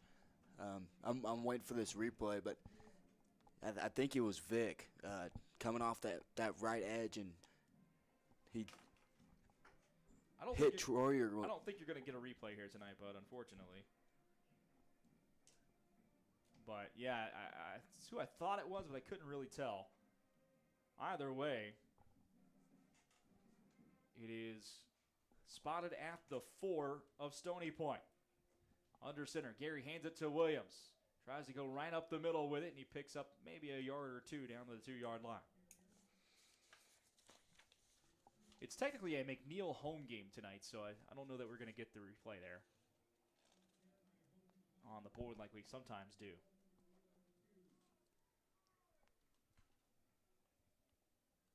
I say technically because both of these teams share this stadium with several other schools. You said the McNeil home game? Tonight's a McNeil. Or excuse me, I'm sorry. Stony Point. Right, Stony right. Point. Okay. Stony Point home game. Yeah. Correct. McNeil at the 2-yard line. Hand off to Williams again, right up the gut. That's touchdown number 4 for number 4 of the McNeil Mavericks. And they have gone over 50 for the first time this season. It's 55-30, pending the extra point. Joshua Williams, his 4th touchdown of the night there. He's certainly padding the stats. Prior to tonight, he had 5 touchdowns. Now he's up to 9 rushing touchdowns on the year. As extra point is doinked off the upright, left upright, and no good. So the first missed extra point tonight for the Mavericks. 55-30 your score with 3:06 left in the ball game. It was Frank Martinez Gomez who recovered the fumble after the ball was stripped from the quarterback. And if I'm him running back to the coach after that, I'm lobbying for the big man pass. Oh, the big man get touchdown zone. run. Get the Refrigerator Perry touchdown run there, right? Like, oh yeah. Yeah. Well, hand it to the big man. Let him rumble and bumble one in there. Finish off what he started. You got to be over there in the coach's ear, right? Oh yeah. Well, get you caught up on some scores from around the area. I mentioned last night's scores already, so we'll stick with tonight's live scores. Cedar Park all over Killeen Chaparral, 37-6, start of the 4th quarter. Weiss beating up on their rivals in Pflugerville, Hendrickson, 49-13 at the field in the 3rd. We saw Weiss play a great game on opening weekend here with McNeil. That went to overtime. Florence, 28, Heiko, 7. That's in the 4th. Thrall, 52, Johnson City, 20 in the 4th quarter. Good game on the iHSN network right now as this one is booted away. Fielded by Aaron Bolton. Brings it out to the 20-yard line and tackled at the 24. Round Rock 17, Cedar Ridge 14 at Dragon Stadium. About 7 minutes to go in that game. You can see it on the iHSN network live right now. Glenn 42, Georgetown Eastview 32. That's heading to the 4th quarter. Granger 43, Bartlett 23. They've gone final. Rouse with a 28-20 lead over Lake Belton in the 4th. Start of the 4th, Georgetown leads Leander 28-21.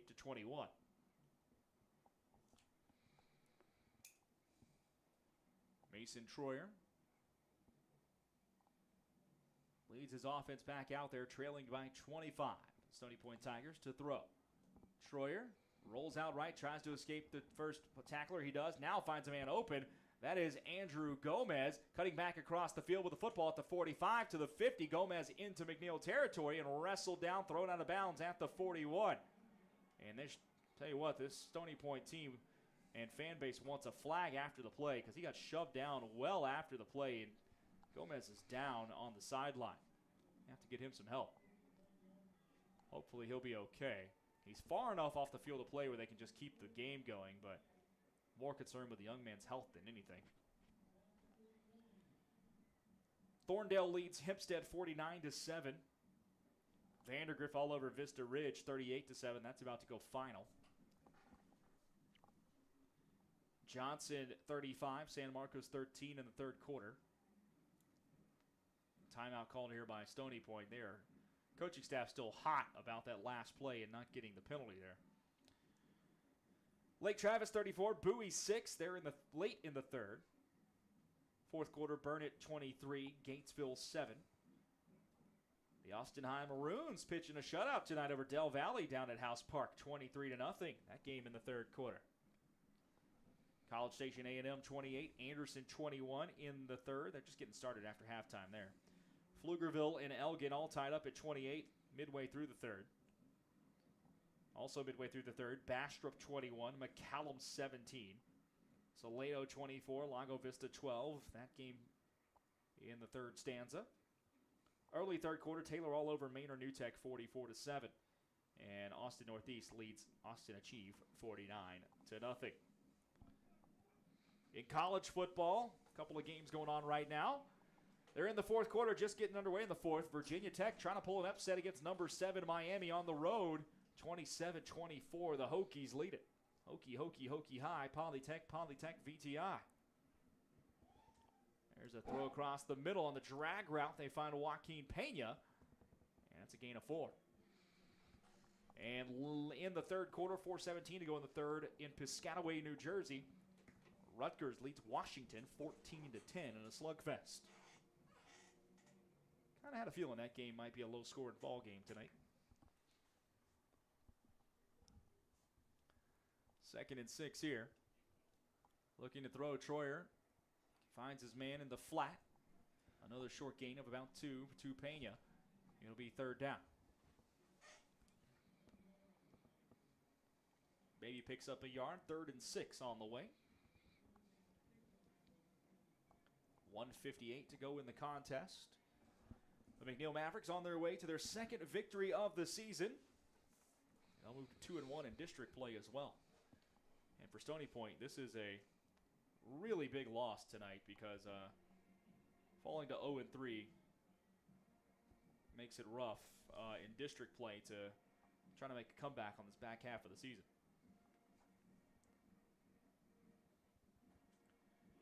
Blitz coming, he gets hit as he throws, but it's caught on the screen by Aaron Bolton, who's able to pick up a 1st down out to the 26. Good composure there from Mason Troyer because he had big number 32, Michael Jones, breathing right down his neck as he let that ball go. Yeah, Troyer got whacked. I mean, he took a shot, but he stood in there as long as he could, made the throw on time. 1st and 10 for Stony Point, trying to get one more score here in the final minute of the ball game. Ball at the 26 of McNeil.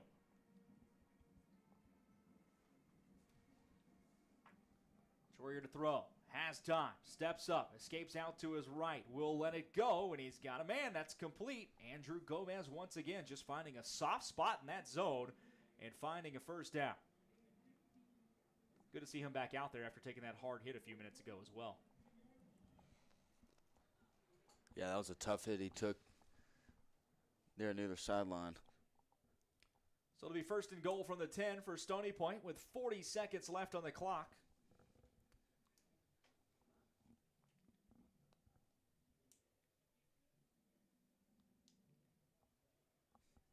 Troyer to throw. Looks over the middle, and it's incomplete, broken up. It was intended for Tristan Rhymes. Aiden Taylor there to break up the pass. 2nd down and goal now from the 10-yard line with 27 seconds left in the contest. Stony Point, I think you got to feel really good, though, about your offense tonight in the hands of Mason Troyer because the starting quarterback, Kenneth Colbus, went out. And Troyer, they didn't lose a step on offense when he came in. 2nd and goal. Troyer rolls right, looks to throw, nowhere to go with it, might have to tuck it. Now he throws to the back of the end zone, and it's incomplete, just threw it a little too far. Tristan Rhymes had worked himself open, but couldn't float it in there. 3rd down and 10. Yeah, I agree with what you said. Troyer has put everyone on notice tonight. I mean, he put on the scoreboard, tough to look at for him, but he played very well tonight. He didn't have any turnovers. And, yeah, offense looks good with him, too. And 3rd down and 10. 3 receivers right, 1 to the left. Troyer looks to pass. Blitz coming from the left side, and he is hit from behind, taken down for the sack as Michael Jones puts the exclamation point on it for the McNeil Mavericks. 8 seconds left in the ball game, and Stony Point looks like they're just going to let this clock roll on out. And that will end it as McNeil picks up a 55-30 win in district play tonight over Stony Point. We're back in just a minute with a post-game report. 55-30, the Mavericks over the Stony Point Tigers. This is Round Rock ISD football presented by Covert Ford on the iHSFAN network. In the heart of Austin, there's a name that reigns supreme, Covert Ford. For over 114 years, Covert Ford has been driven by the community, offering unbeatable service and a wide selection of vehicles. From the rugged F-150 to the iconic Expedition, Covert Ford has the perfect ride for every journey life offers. Visit Covert Ford Austin, where community drives us. CovertFord.com off Research Boulevard. Join the Covert family today.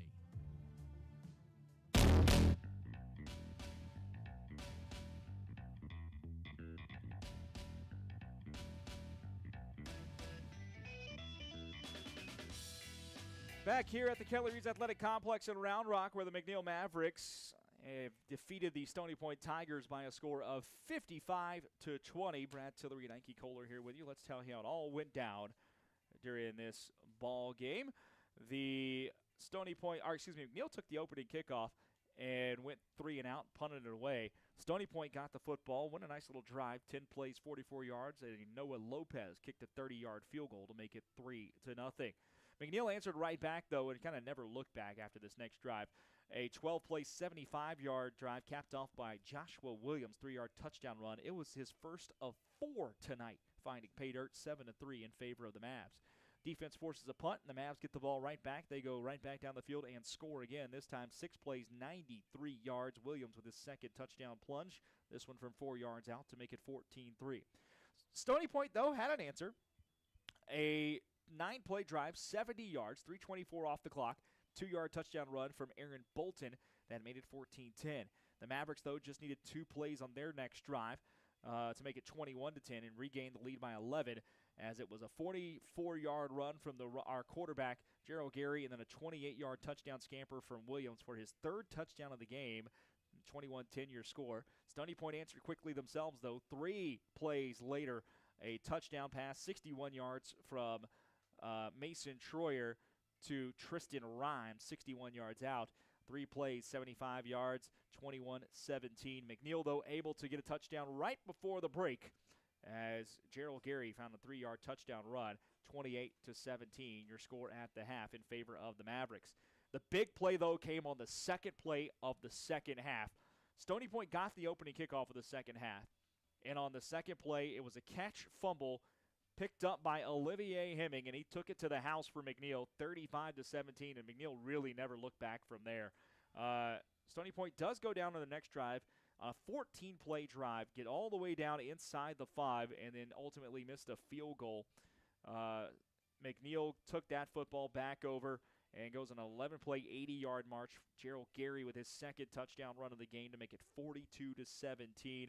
Stony Point would get a couple of touchdowns to make it interesting, up to 42-30 at one point, but then on a big 3rd and 20, McNeil had 3rd and 20, about 4 minutes or so left to go in the game. They lead by 12. If Stony Point can get a stop, may have a chance, the old chip in a chair, right? If you're playing poker, that's what they say. And instead, it's a 48-yard touchdown run from Aiden Taylor to put it away. A strip sack and 1 more touchdown for Williams for his 4th of the game. And your final score in favor of McNeil, 55-30 tonight here at the Kelly Reeves Athletic Complex. And Ike, a game that I think just comes down to McNeil's domination on the ground tonight really being the difference. You know, I'd agree with that. It really started with Gerald Gary, and then by extension Joshua Williams. I mean, they made it to where Stony Point just could not get off the field at all. And if McNeil, from the get-go, it felt like they were dominating the game. They leaded the game almost the whole time. And, you know, the big play of the game obviously is the fumble that the Stony Point receiver had to open the second half. And after that, it's like the floodgates were open and the water broke through the dam and was going everywhere. And McNeil never really looked back after that. But it was a fun game to be a part of. And this Stony Point offense has something. They just haven't put it together necessarily in district play yet, like the full team product. But they'll fall to 0-3 while McNeil will improve to 2-1, and you know these are 2 highly competitive football teams here. Yeah, I thought it was a pretty good game tonight. You know, McNeil, that fumble return touchdown was really the big play in the game, and kind of turned it on its head here early in the second half. But I thought both teams came out and played very well for the most part, and really competitive football game. McNeil may have found something, though, there with Gary playing quarterback tonight, especially on the ground, with Schultz out and really just forcing McNeil to go work on the ground. And, boy, did they do it tonight between he and Joshua Williams. I think I'd love to see the final box scores because I'd bet both of them were over 150 yards rushing tonight. So, and Williams might have been close to 200. Yeah, for sure. I mean, they were their McNeil's whole offense. We saw they only targeted Zach Christie once or twice. And if it ain't broke, don't fix it. I mean, it was a good showing on their point. The Mavericks go to 2-3 on the season, 2-1 in 6A District 25. Stony Point falls to 1-4, 0-3 in the district. That'll wrap it up tonight from the Kelly Reeves Athletic Complex here on the iHSFAN Network. We so thank you for spending your Friday evening with us. Don't forget to like, subscribe, share, all that stuff with us here. That way, every time the game goes live on the iHSFAN Network, you get the notification and you know, hey, we're going live right now. In fact, there should be a really good ending on the network. You can flip over to it and catch the end of that Round Rock game going on. Last we checked, it was a 3-point game with just a few minutes to go over at Dragon Stadium. So flip over to that and catch it right now. Ike and I are back on the air next Friday night. We'll be at Dragon Stadium. These McNeil Mavericks going at it against the Vandergrift Vipers. So that should be a fun contest next week. We'll be on the air at 7 o'clock. And also next Friday night, Stony Point will have a game right here on the network too at 7 as well. For everybody at the iHSFAN Network and Ike Kohler, my broadcast partner, I'm Brad Tillery saying thank you so much for joining us. We appreciate you spending your Friday with us. We'll talk to you again next week. This has been Round Rock ISD Football, presented by Covert Ford on the iHSFAN Network. Have a good weekend, everybody. Listening to the Horn Webcast Network, powered by iHSFAN. If you're interested in advertising on or privately supporting this webcast, please reach out to us on Twitter at iHSFAN. All audio rights of this webcast presentation belong to iHSFAN, and any intent to rebroadcast or retransmit must have express written consent from iHSFAN.